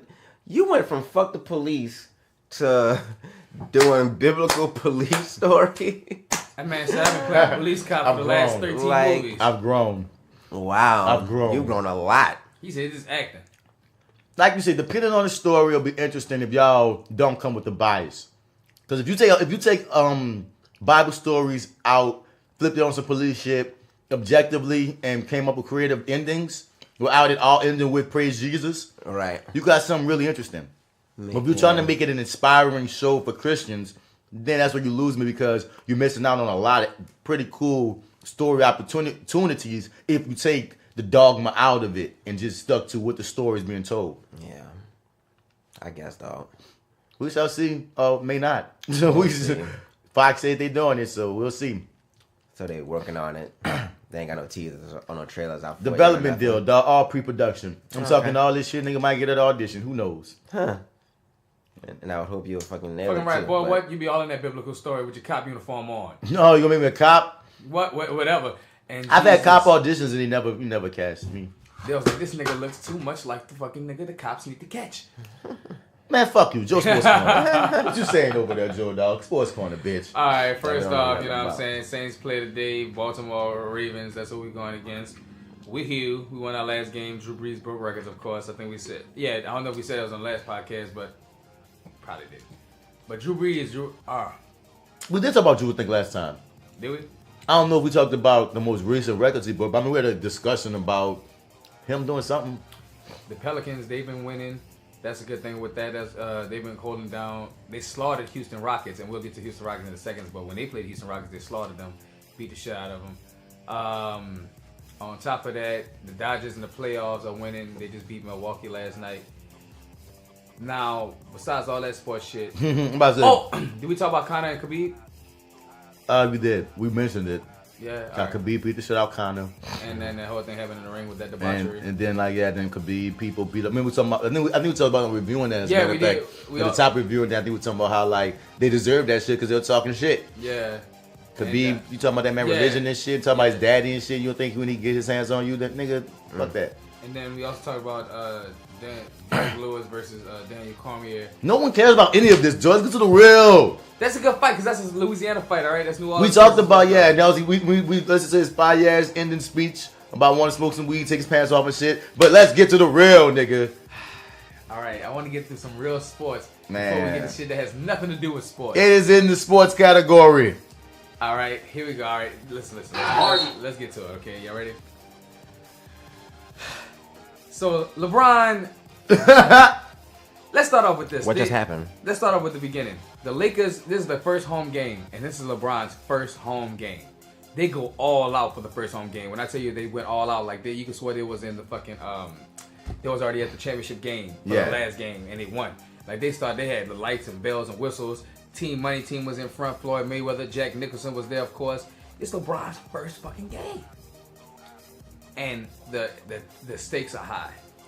I watched this whole game through and through. They've been going back and forth. Lakers have been trying to catch up to the Houston Rockets, who've been beating their ass the whole game and getting all the calls. Like somehow or another, they just keep getting calls. And I'm watching Lakers get fouled and not get their calls, and the Houston Rockets are getting almost every call they can and kind of getting niggas into the mess. So LeBron did. I feel like he could have did better. He didn't drop as what he usually dropped, but he did pretty good. LeBron knows there's like 80 more games left he got to play. So he's the oldest man in the like either I think he's right now the oldest player in the game over everybody. But so it goes to the point where it's the last point. They like around the fourth quarter. They 1 point behind. I think it's 109 or 108. Fucking James Harden goes up for this layup. We just saw it. He slicks out, gets fouled. That one slicks out. That nigga got elbowed in his fucking chin. Yeah. Well, he was like, "Where's my call?" So that's the first foul. And he like when he breaks through for it, goes to the goal, and he gets fouled because he gets the reaching on the arm. And then your boy Ingram, who is in front, catches him with the backhand. And like he's still in motion, so when the ball goes up, that's when he gets hit the hand, but the ball's up. Yeah, it went up. That's how the point gets dropped. You know what I'm saying? So the ball goes in, makes it and one. Ingram like, "Well, my call." And your ball. I'm not Ingram Harden. Like, "Well, my call." And while we saying that, your ball is like, I guess at this point, Ingram's like, "Man, fuck this shit." You know, Dog. He kind of got drove and shoved a Harden out his way. Yeah, he did. And when he shoved that, we had the video playing in the background, by the way. That's why I'm saying that type of shit. But keep going. When he said that, Harden turned around, was like, "Where's that call? Where's my tech call now?" You know what I'm saying? Yeah. So he gets the tech call, and Ingram does something that I don't really see too often, but it does happen. Ingram goes at the referee official and gets in that nigga face like, "Bitch, fuck you too, nigga. I'll see your bitch ass too. What you saying?" And so while that happening, your boy Stevenson, I think his name. Some nigga, keep going. But he grabs Ingram and gets him out of the way at the time. Why he does that? Rondo's over there talking this in the third, and what Chris Paul said, or what he told his teammates, is that while Rondo was talking to somehow he spit on Chris Paul. And that's when Chris Paul, I saw him in the video wipe his face, and then he points his finger all in Rondo's face. And Rajon Rondo, and points like, not in his face, but on that nigga head, like push that nigga. 2 former New Orleans players. And when he pushed him, Rondo stole off on that nigga. Boom! Yep, saw that. That was the first lick. And then Rondo got another one. Bap! But then he started, then that boy Chris Paul sidestepped. And boy Rondo went down a little bit. Bip! Up came that boy CP3 on the uppercut. Cause that's what I was mad about when the news first broke. They made it seem like Rondo just dropped CP3 or something. They had to go watch more shit. And I was like, oh no, they just had a little scuffle and got broke up. But CP3 did get more lumps because more niggas he got hit by. I mean, he got stolen on first too. Like, what the fuck? He didn't see that punch coming, dog. He thought it was just an argument, nigga. He served 2 back to Rondo. He served Rondo 2 back. And Rondo gave him 2. Yeah, but that last one came the from original Ingram. news was like, oh, Steve P got snuck. Steve P got dropped. I was like that. But see, the last one came from Ingram, who broke from the people that was holding him back and came and snuck CP3 again. You know what I'm saying? Okay. And while LeBron was holding him. Because LeBron was trying to separate him because that's LeBron. That's my nigga. That's why I put it through that out there. Because that's another funny thing people saying online of. It's funny how LeBron didn't care about the co-worker. Right. He cared about his nigga. My friend. Fuck this basketball shit. I'll fire you a little Ingram, nigga. I'm LeBron. Nigga, this my nigga Chris. We go on yacht trips together with the family. You ain't about to fuck with my little nigga. What? I ain't saying no Rajon. I ain't gonna say no Rajon because he already a star and a superstar. That's between you and him and Chris P. But you, Ingram, boy, if you don't sit your stupid ass down somewhere, you will not be here next year. I'm LeBron James. They gonna Chris Paul punches. I see them. Yeah, dog. See, like they gonna stole up right now. Yeah, nigga. Okay, niggas, but like, yeah, LeBron really trying to hold his nigga down. Like, Son, there's a picture where they're walking together. He got the hand over his shoulder, like brothers. You know what I'm saying? Don't worry about it, Chris. Don't worry about that shit, Chris. Man, I'm gonna fuck him up in the locker room, nigga. Don't worry about it, nigga. I'm Superman. Kobe told me if one of these niggas got a line, slap one of these niggas. I know what to do. But boy, LeBron's fucking post game interview was one of the best. Is it long? I'll look it up because I saw it, but I didn't watch it. But I saw he had the hat on. He looked so depressed. The things he said was so like he was hurt. LeBron looked so hurt, dog. Like I should have never got on this fucking team. I should have never came over here. Come on with this Grass Los is green, and Angeles. they ain't even got no grass over there. There ain't no water over there. Which one would it be? I knew that now he's smiling. That ain't what I saw. No, it's the one like right when these niggas in the locker room. Yeah, like yeah, that's not when he had the podium. There it is. Yeah, right there in your face. That boy face. I like, oh, he hurt. Why am I here? Like, yep, it's bad time. Magic not about to be happy about none of this. He said, "Is this how it's supposed to start?" No pressure. Man, no, they show me these old shit. No, show me the whole ad with him. That's what I'm talking about, LeBron. During the dispute, and what did you talk to the guys about in the locker room after the game? Didn't see anything, and I didn't say nothing to my team after the game. Coach said what he had to say. Come in tomorrow, get better. LeBron, how did you think that affected the rest of the game? We was right there. You know, it was a 1-point game, and you know, we had opportunities to win the game. How disappointed are you with 0-2? Not disappointed at all. You know, I understand that we're gonna have some struggles, some early struggles, and nobody said it's gonna be easy. So, not disappointed in nothing that we did tonight. Had some miscues. You know, down the stretch we had some missed shots. You know, that's the way the cookie crumbles sometimes. But not disappointed at all. Chris aside, did you say anything comment there? How was it? I mean, I just try to calm things down. That's all. You know, play basketball. Do you think that was to do with anything that happened today, or is that just their history? I have no idea. The poise of this man. Because look at how the camera's in their face. That Yeah. guy looking like that ain't your grill. Son. My dude Brian, you could tell he listens to every word a motherfucker say and then thinks before he says his next words, dog. You see what you about to say, D? I'm basically saying, dog, like, he's making sure he is not saying anything. Like, he's not saying anything at all about... No headlines, bitch. What happened. Like, he's giving no opinion. He's like, you know what? Y'all obviously seen what happened. We will work on it. You dig? It's like... No headlines. You're not about to None. catch. You're not about to No catch quotes. me. So do you think this happened because of something off the court? I don't know nothing about that. I don't know. I don't got nothing to do with it. What did you tell him? What's some mess you could tell us? Did you curse them out? I didn't tell him nothing. I was quiet. Like, This This was a master class of staying out of bullshit. Dog, when he said, "Are you disappointed?" and he said, "I'm not disappointed At all. That was a beautiful. There'll be challenges. Right, there'll be challenges. You know what I'm saying? But am I disappointed? Nope. You're not going to catch me in one of your traps because that would have been the headline. Right. LeBron is disappointed with young team. It would have been Matrix. They were fishing. Your experience as a Laker, the first game as a Laker.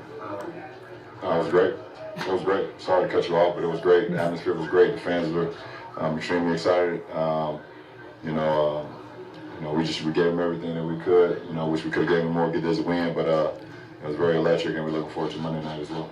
Did you imagine what the debut would be like, and how did it feel differently than how you imagined when you walked out there? It was a great feeling. I mean, you know, even my first preseason game when I played in the Staples was great. Here being the first regular season game was a great experience that I learned for myself and for my family. And hopefully we can continue. The Rockets are one of the teams expected to challenge. You feel your team more than held your own with them? We got a long way to go to get to the Rockets, to get to a lot of teams in the Western Conference. They've just been together for so long. So, is there anything particularly you want us to catch in this interview? Or are you just saying what we saying generally, just how he did well? Yeah, man. Yeah.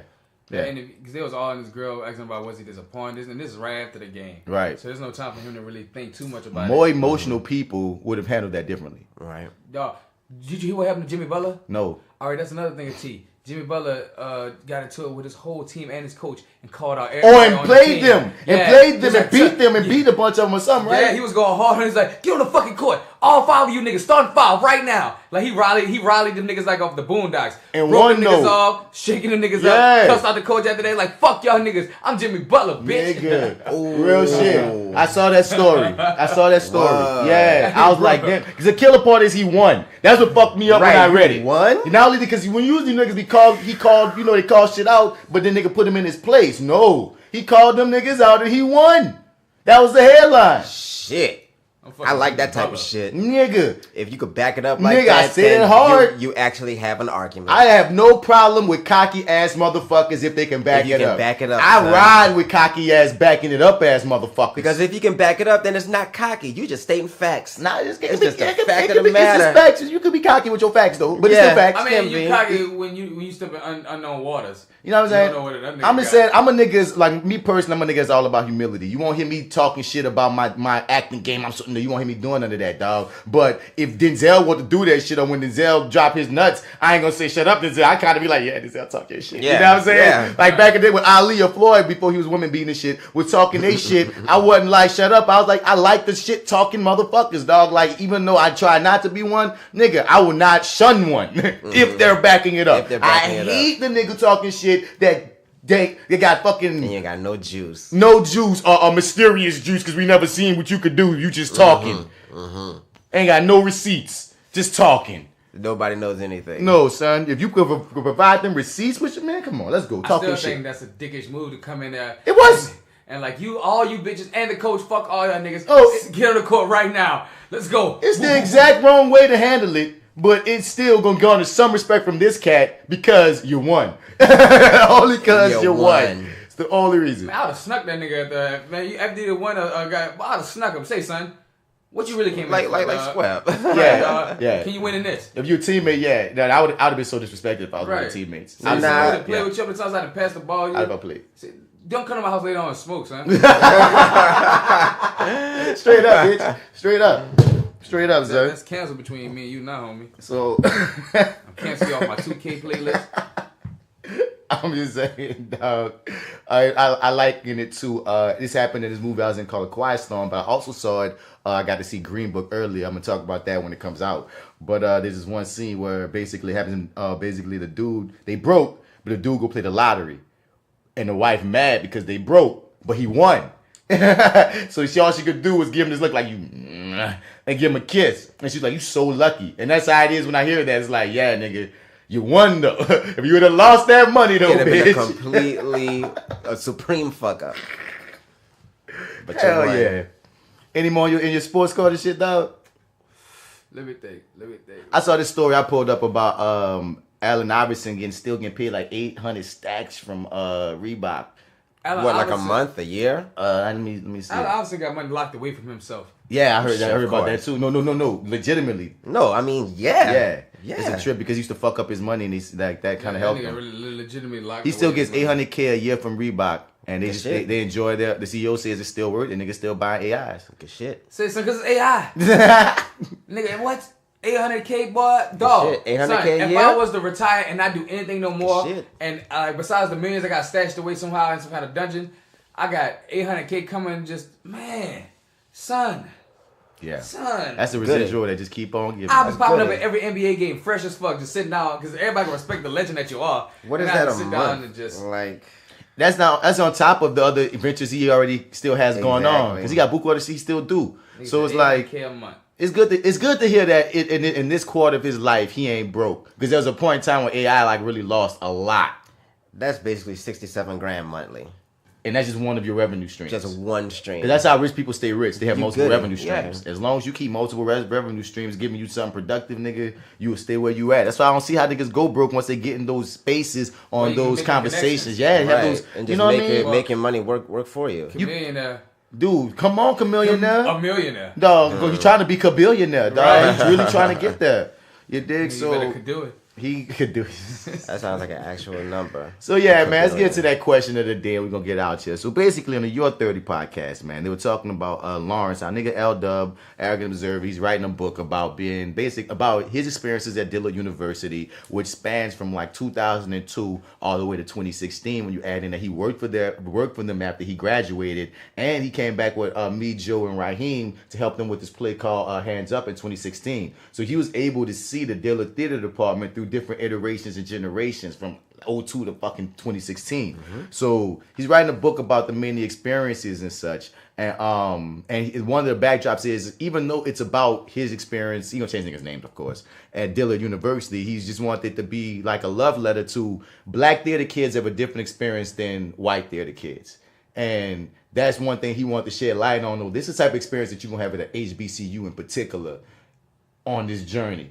You feel me? So Marty challenged them and was like, you know what we wonder what kind of stories you have in there. And he wanted to ask all of us, he asked us on the league chicks that went to, I don't mean to call y'all chicks, on the league women that went to Dillard University, as well as the Brooklyn, the Therapy Noir women that went to Dillard University that was involved with the theater. What's your favorite Clark line?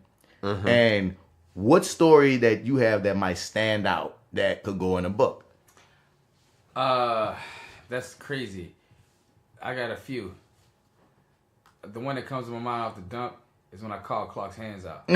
See, this is a story that many people don't know, L-Dub. Listen up. That's one of those secret stories. All right, so Clark, when I got to Dillard, Clark, he definitely took a nigga under his wing, but he used to compare me to Darren a lot.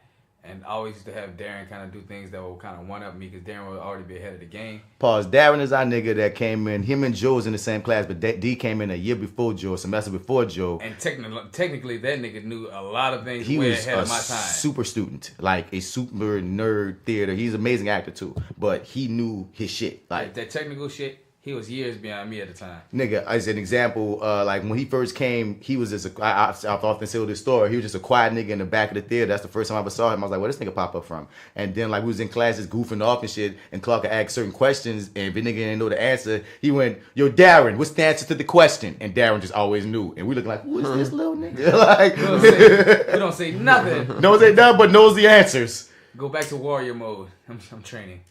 Man, so anyway, he would always like have us competing in some shit, and I'm like, damn, Clark. And Darren always do this shit. I'm like, oh, Darren, let me learn this shit first, but you just heard me knock the shit out. And they partners. Let's throw that on the top of it too. Brother. They partners, not like they're like adversaries at that. No, this is my closest brothers and my line brother. Alpha, how y'all doing? All right, so this one particular moment, we building a set, and Clark just keep fucking about it. Why don't you let Darren do it? You keep fucking it. I was like, bro, I can fucking do it. And then Kyrie gets into it. Ooh, Darren, I need your help over here. And she in the same group with me. And I'm in that big and drove, and Clark just keep pushing my buttons. And he just, I don't know, the time I was very high tempered, but Clark also knew how to push your buttons on a lot of stupid shit on the wrong days. Mm-hmm. He knew when your day was the wrong day. Clark was a troll before we had a name for it. Yep. For real. Yeah. Yep. So he pushed his wrong button, and I was like, man, fuck this shit, bruh. I'm tired of it. So I walked across the stage, and I went to the dressing room, and I said, you know what? I'm about to walk across back the stage, and I'm leaving this bitch. And if Clark said anything to me, I'm going to call that nigga hands out. And so I walked across the stage, and honestly, he didn't say nothing negative at all. All he said is, oh, you're leaving? I said, bitch, what's ham?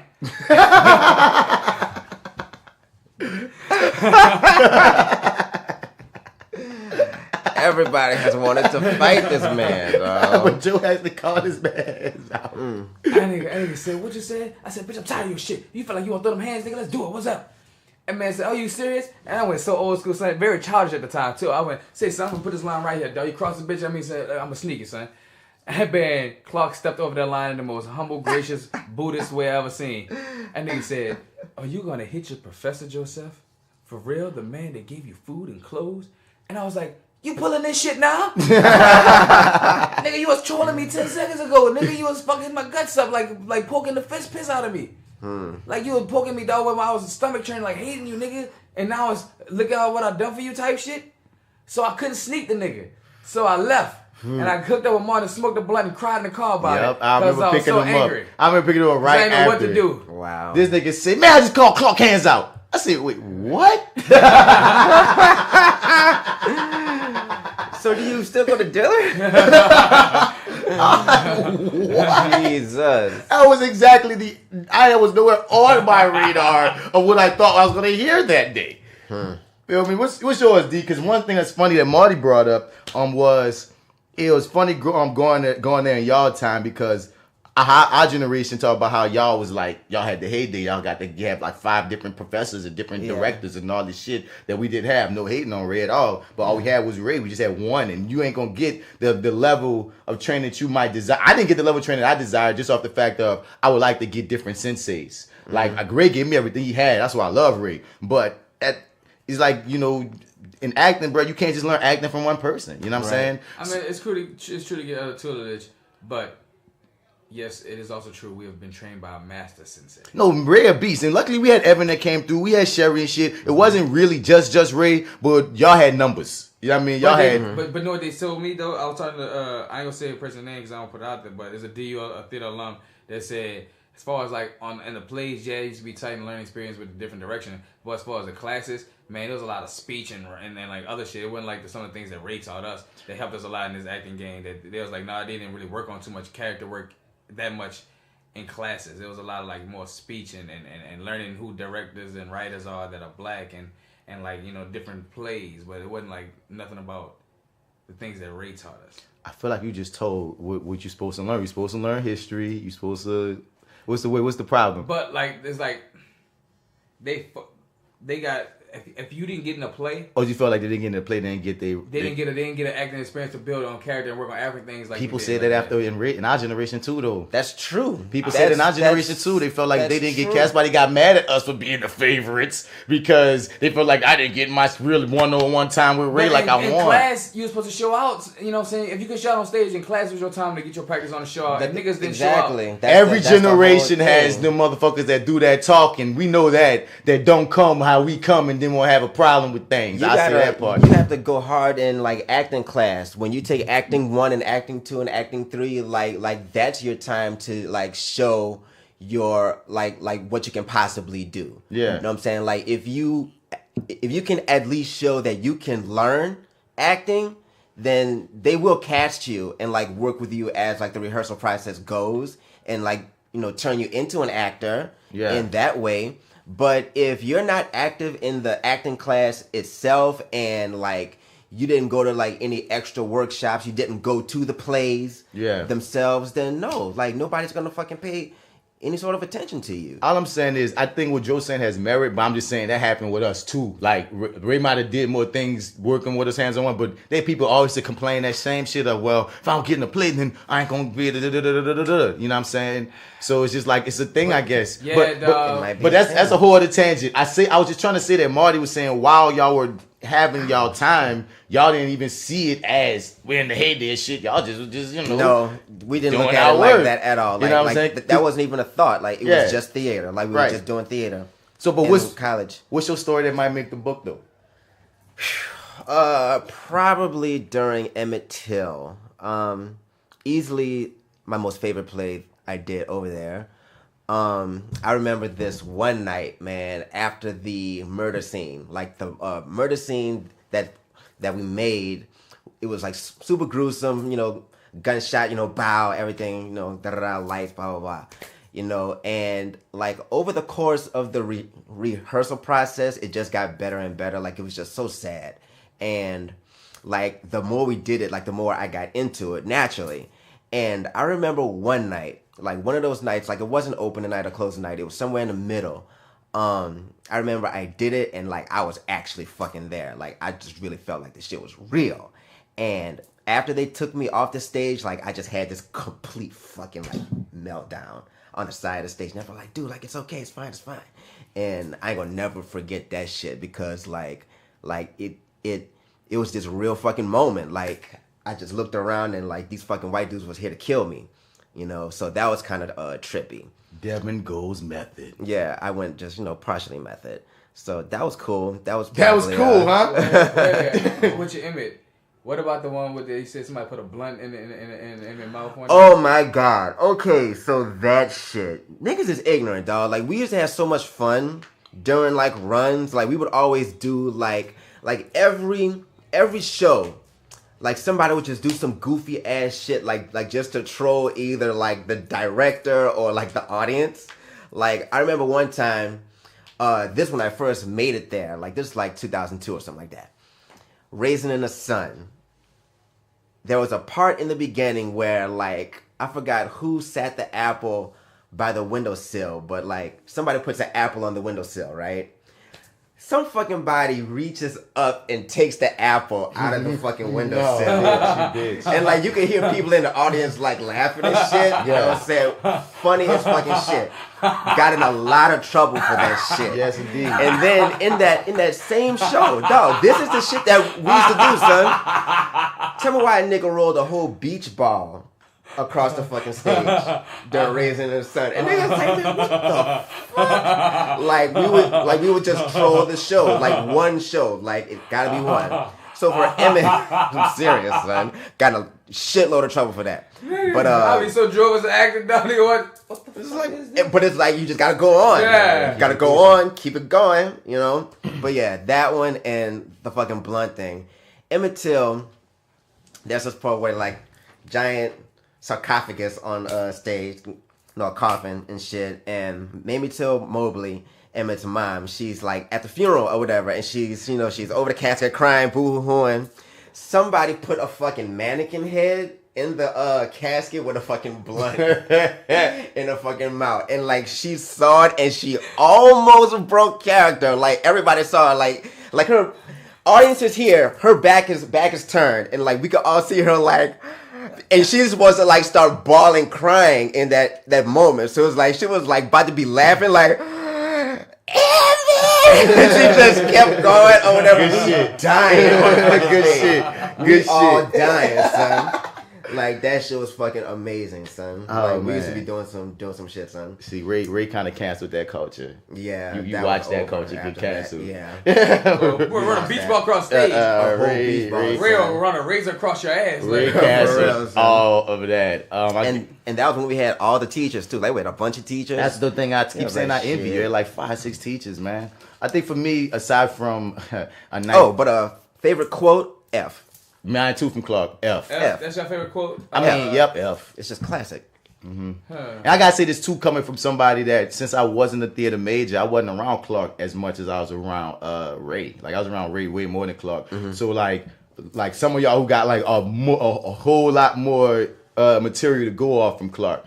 I mean, Clark dealt with me differently than he dealt with y'all. Like honestly, like Clark. When you're not a major, his level of superiority don't rank as high. He's like, yeah, Clark always treated me like one of the niggas. Like I never got like how they be like Daddy Clark, Uncle Clark. He never treated me like that. He treated me like as a peer. Fail you. I guess so. I still took those classes though, but I wasn't my major though. So I guess that was the And he was deal. probably better in those classes than those niggas. So he had a lot more respect to you than that too. You know? Because yeah, I never had certain things with Clark. But what you was about to say? You had a line. That's real F. I was thinking about it, but it's just F. F. He still trolls people's Instagram with that. Yeah, he still does mine. Yeah, he'll go under your shit to put F. But my stories, I guess, dog, aside from a night that me and Joe affectionately call that night that I could never get into on air. Oh, yeah. I can't ever get into I know that what night that on is. air. And some people listening might know what that night is. It was a great night, guys. That's all I can say about that night. But one thing that's gonna stand out, dog, and this one included D, dog. There's this one time we doing this show, Top Dog Underdog, right? And I remember at the top of the show, I lost my phone. Oh. And I kept on saying, like, I told the stage hands, I was like, look, I don't know where my phone is. Somebody got to find that phone before we start this show. It's like 45 minutes before the show even started. I'm like, yeah, I don't know where the phone is, but I got to get over here in the dressing room. They got to do this, and that. So, like, I mean, y'all got to, they was like, yeah, we got it. We going to get it. Like, Jamal. Shouts out to Jamal. He's like, I'm going to get it. I'm going to find it. I'm like, okay, cool. Make sure you do it. Cool. Boom, boom, boom. So, show start, me and Devin on stage. It's a 2-man show, you feel me? And we running it. Then out the blue, the phone starts ringing under Devin's chair. It's just ringing. And nigga try to annoy it for a second. And I'm like, well, we gotta get it in. So I'm like, yo, You Link, gonna get that? You gonna get that? And D look at me like, you motherfucker.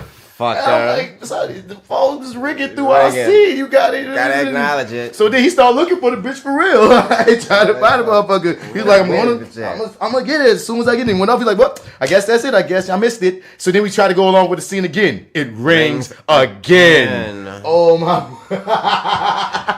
Son, shit was classic, but we just kept playing it off, and the audience thought it was part of the show. Ray went fucking crazy.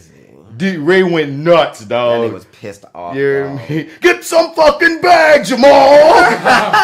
Oh my god. Oh, Ray will rage, dog. Yeah, dog. Ray will really be raging. Raging Ray Back Rizal, then, dog. dog. Back then, his nerves was bad that night. Cause that's the thing Dog, too. He told Jamal something like, what did he say? He was at a rehearsals, the bag shit. Yeah, Get a fucking bag, put some fucking shit into the fucking bag, and put it on the stage. Yeah, that's it. That was it. Oh yeah, boy, we watched Ray flip That because sound like a hit already. flip out. he didn't take ineptitude well. Like, you know what I mean? If you doing your job, Ray's the sweetest person on the planet. But if he has to tell you the same thing 57 times, you still looking at him like Doopy the Fool, he does not have that kind of patience while we try to get rehearsals going. Or when we're in the show. You feel me? Another one is when me and Chris, we really beat each other up in Macbeth. Yeah, that was almost fucking had to call 911. Yeah, son, I played Macbeth. Chris was Macduff, and I remember one night we was fighting so hard and shit that I one fucking stabbed this nigga in the goddamn hand. He still has that scar in his hand bleeding on stage, and he had to just finish the scene. And one night one day in front of middle schoolers, we having a fight. And like the thing's supposed to go with we at this elevated point on the stage, and Chris goes to swing his sword, and we supposed to clash swords, and it's an epic clash. But he misses my sword and hits me right in the motherfucking face, like right in the fucking eye, like my eyebrow busts open and blood is just my blood streaming down my fucking face. And I was like, ooh, this looks real. Yeah, good. Wow, the special effects in this These are great. Nigga straight wrestling style bleeding. I remember my eye, I had my eye, They must one have ai cut closed. like they do in wrestling. Nah, I ain't want no cut shit, son. We finished it out, dog. But like, that wasn't even the last time that I wanted bleeding from the head in this play. But that was the first time. Oh, I got a boy. Remember that time doing Cat on the Hot Tin Roof when I accidentally slipped my finger? Yeah, because you was playing with the scissors or something. I wasn't playing with the scissors. This girl asked me to get this lip gloss open, and I had a lot of gook around it. So instead of I was trying to get this Google for this little girl. And dog, it was some shear scissors. I slit my fucking index finger open on one hand, and then the knife went through the other side. Like it slit it and then went through it. And my fucking blood squirted on the wall. And when it squirted on the wall, that's when Rochella walked out the door. Mm-hmm. She's the main character at the time. She went ape shit. Son, she walked out and blood just and she went Yeah. and went right back into the bathroom and started crying, dog. And I'm over there trying not to die. And this is 10 minutes before showtime. This nigga went on stage. I said trying not to die. Boy, what you had on? Like, he had so much tape Dog, on I his had so fucking much tape finger. around his finger, dog. And I had it always by the side so no one could really see it. So it was like things out of turn. But dog, it was shaking, son. I know that bitch hurt like a motherfucker. Oh my God. After that bitch was done, Ray was like, all right, now it's time for the photo shoot. I was like, what? So I'm in that bitch like this, shaking with the motherfucker with this bitch is still bleeding on stage, bleeding. dog, through the tape. Yup. But no one can really see it. Just the way he holding his body. He kept holding his hand kind of close to his hip on some. She kept on maneuvering his body in the way. He just made it into the body language. Yeah, really. That's what he did, son. I remember just laughing at how much tape was on his finger. I'm like, I kept on looking at his hand like, That bitch be like that microphone. nigga. I'm like, all right, why nigga doing this? But I would be wondering, what's the backstory on that guy? Why is his head fucked up? That boy got a whole sock on his finger. Like, what's up with the sock, homie? Jeez. Oh my God. The character that I was bleeding on stage. Son, After that, I went to the hospital. Son, I did a whole play. I was like 6 hours, like, damn, Ray, you really mean this shit was going on? Because he saw that shit was like, tape him up. That nigga didn't even think twice about it. I was like, this is a college play. Man, we Anybody get paid for this? I mean, but we used to go in like it was professional. Hell yeah. You definitely We all used to do that. We all like, it's a show. It's about to go up, man. nigga, and that was a culture that I will say stuck with Dylan for both our generations. Of a show is the show, nigga. Step that shit up. You go in. Suck it up and go in. You gotta handle your business, dog. For real, for real. Wrap it up. You Take feel me me? up. I'm looking at some of these posters I got on my wall from plays, trying to remember certain things. Shouts out to Rochella's Lady Macbeth. She killed that. Yeah. I'm trying to think of certain things that stood out to me, man. Big ups to Darren when we did Fences. And Miss Evers. Oh, yeah, but Fences. No, for Fences on Uncle Gabe. Shouts out to Jory and Miss Evers. Yeah, he had a Jory story murdered by that itself. shit. There's like, you know, I mean, there's so many like just so many shows that's in this and like as I look at these posters, there's so many stories that can go with each one of these fucking shows, dog. Like it's crazy. So I'm like, yeah, man, you know, go ahead and write that book, Lawrence. But just I want to give us this caveat, Lawrence. If you're trying to tell a story that involves one of us, do some background check because maybe you might not have all the details that you might think. Because sometimes that happens. Somebody writes some shit from their perspective only, and then you're like, wait, you didn't even know this whole other side of it even happened to a degree. Come talk to me, my nigga. Yeah, sir. I mean, I ain't saying You check. gotta take my side, but at least get my side. I ain't saying check every little nook and cranny. I'm saying if there's like some major story that you're telling, and if it involves a nigga, come holler at a nigga. Because you never know what you know, the other Might be able side. to add some information. Yeah, and then there might be more information that you might forget that I might remember, or D might remember, or Joe might remember about said situation. You dig? But yeah, man, that was fun, y'all. That was episode 65, side A, the Fly with Bats podcast. You dig? Once again, hit us up at flywithbats@gmail.com. We want you to be part of the conversation on iTunes and really on your podcast app right now. You can go straight to the podcast app. You can go to Fly with Bats, scroll to the bottom. There's a point where you could give us the 5-star review as well as a comment. Those things help our podcast rise up, get more viewers, get more listeners, and that gives us more ways to provide more content for this whole situation. You feel me? And it's greatly appreciated all day. Once again, shouts out to my dude Peanut. He sent me an email, but it was for the Reviewing That Show. We're not gonna get to you on this next episode of Reviewing That, but on the one after that is gonna make sense. We're gonna get back at you, son. But yeah, man, it's that actor guy Martin Bats Bradford. You can find me on all your social media platforms at Mr. Bats. Spell it Mr. Out, you ain't gonna find me. Catch our joints on Gumbo Monster Facebook. We just released a mini-series called The Gumbo Pot of Horrors. It's a little mini-series. You know, we want you to check it out, man. The first three have been received very well. It's also on our YouTube page, Gumbo Monster 504. So, you know, find them there. Find us there. And for this episode, I'm outie. Then it's like a Reviewing That Show. Let's go to one of y'all. Oh, my bad. That's how they troll me on that show, dog. On Reviewing bad. That Show, whenever I do my spiel, like then they purposely, Marty and Jay still purposely sit for like 10 seconds and just to fuck with me, and I'm like, no, you're supposed to go. Stop fucking with me. Damn it, Can't win. Sorry, dude. But yeah, it is your boy D Mac, and follow me on Instagram at FrenchBread.kid. Follow my clothing line at YourDig504, and that's me for side A. See you on side B. Hey, it's your boy Stickum, ha ha ha, Dickum, AlphaJo, fresh out of the, oh fuck, my eyes hurt. This your boy. You put that Visine in them joints like it was real. Oh, cause you gotta do it like a man. You know what I'm saying? You gotta just open your eyeball and stick them bitches in there. Doop, doop. Can't be playing with that shit. Like a man. But it's your boy AlphaJo. The fuck is my tagline? God damn, you just having a time of it. Fresh out of gumbo. Still deep in the roux. And if you're out in the streets and you're looking for me, find him on IG, AlphaJo, no E. Yeah. 504, baby. Yep, that's it, all that. Bye, y'all.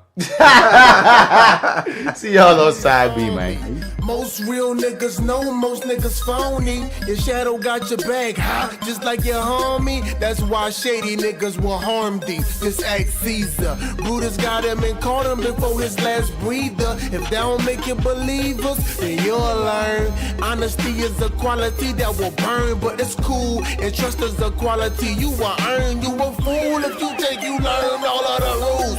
Imitating imitation and they calling it cool. I know a little bit, but go ahead and call me a fool. While you sprinkle sugar on shit and you calling it food. See, I'm just trying to groove and you standing on the wall with your hands on your balls, making crab claws move. Trying to bonk at a dog, but I don't bonk. I just fall back till you think you winning, but you lost in the beginning. Ay. One goal, one thing, one move, man, that shit don't change. Deserve. Real niggas do real fucking things. Real niggas do. Ay, there's only one cool, one thing, one move, and that shit don't change. And deserve. Real niggas do real fucking things. Real niggas do real fucking things. T.I. CZ.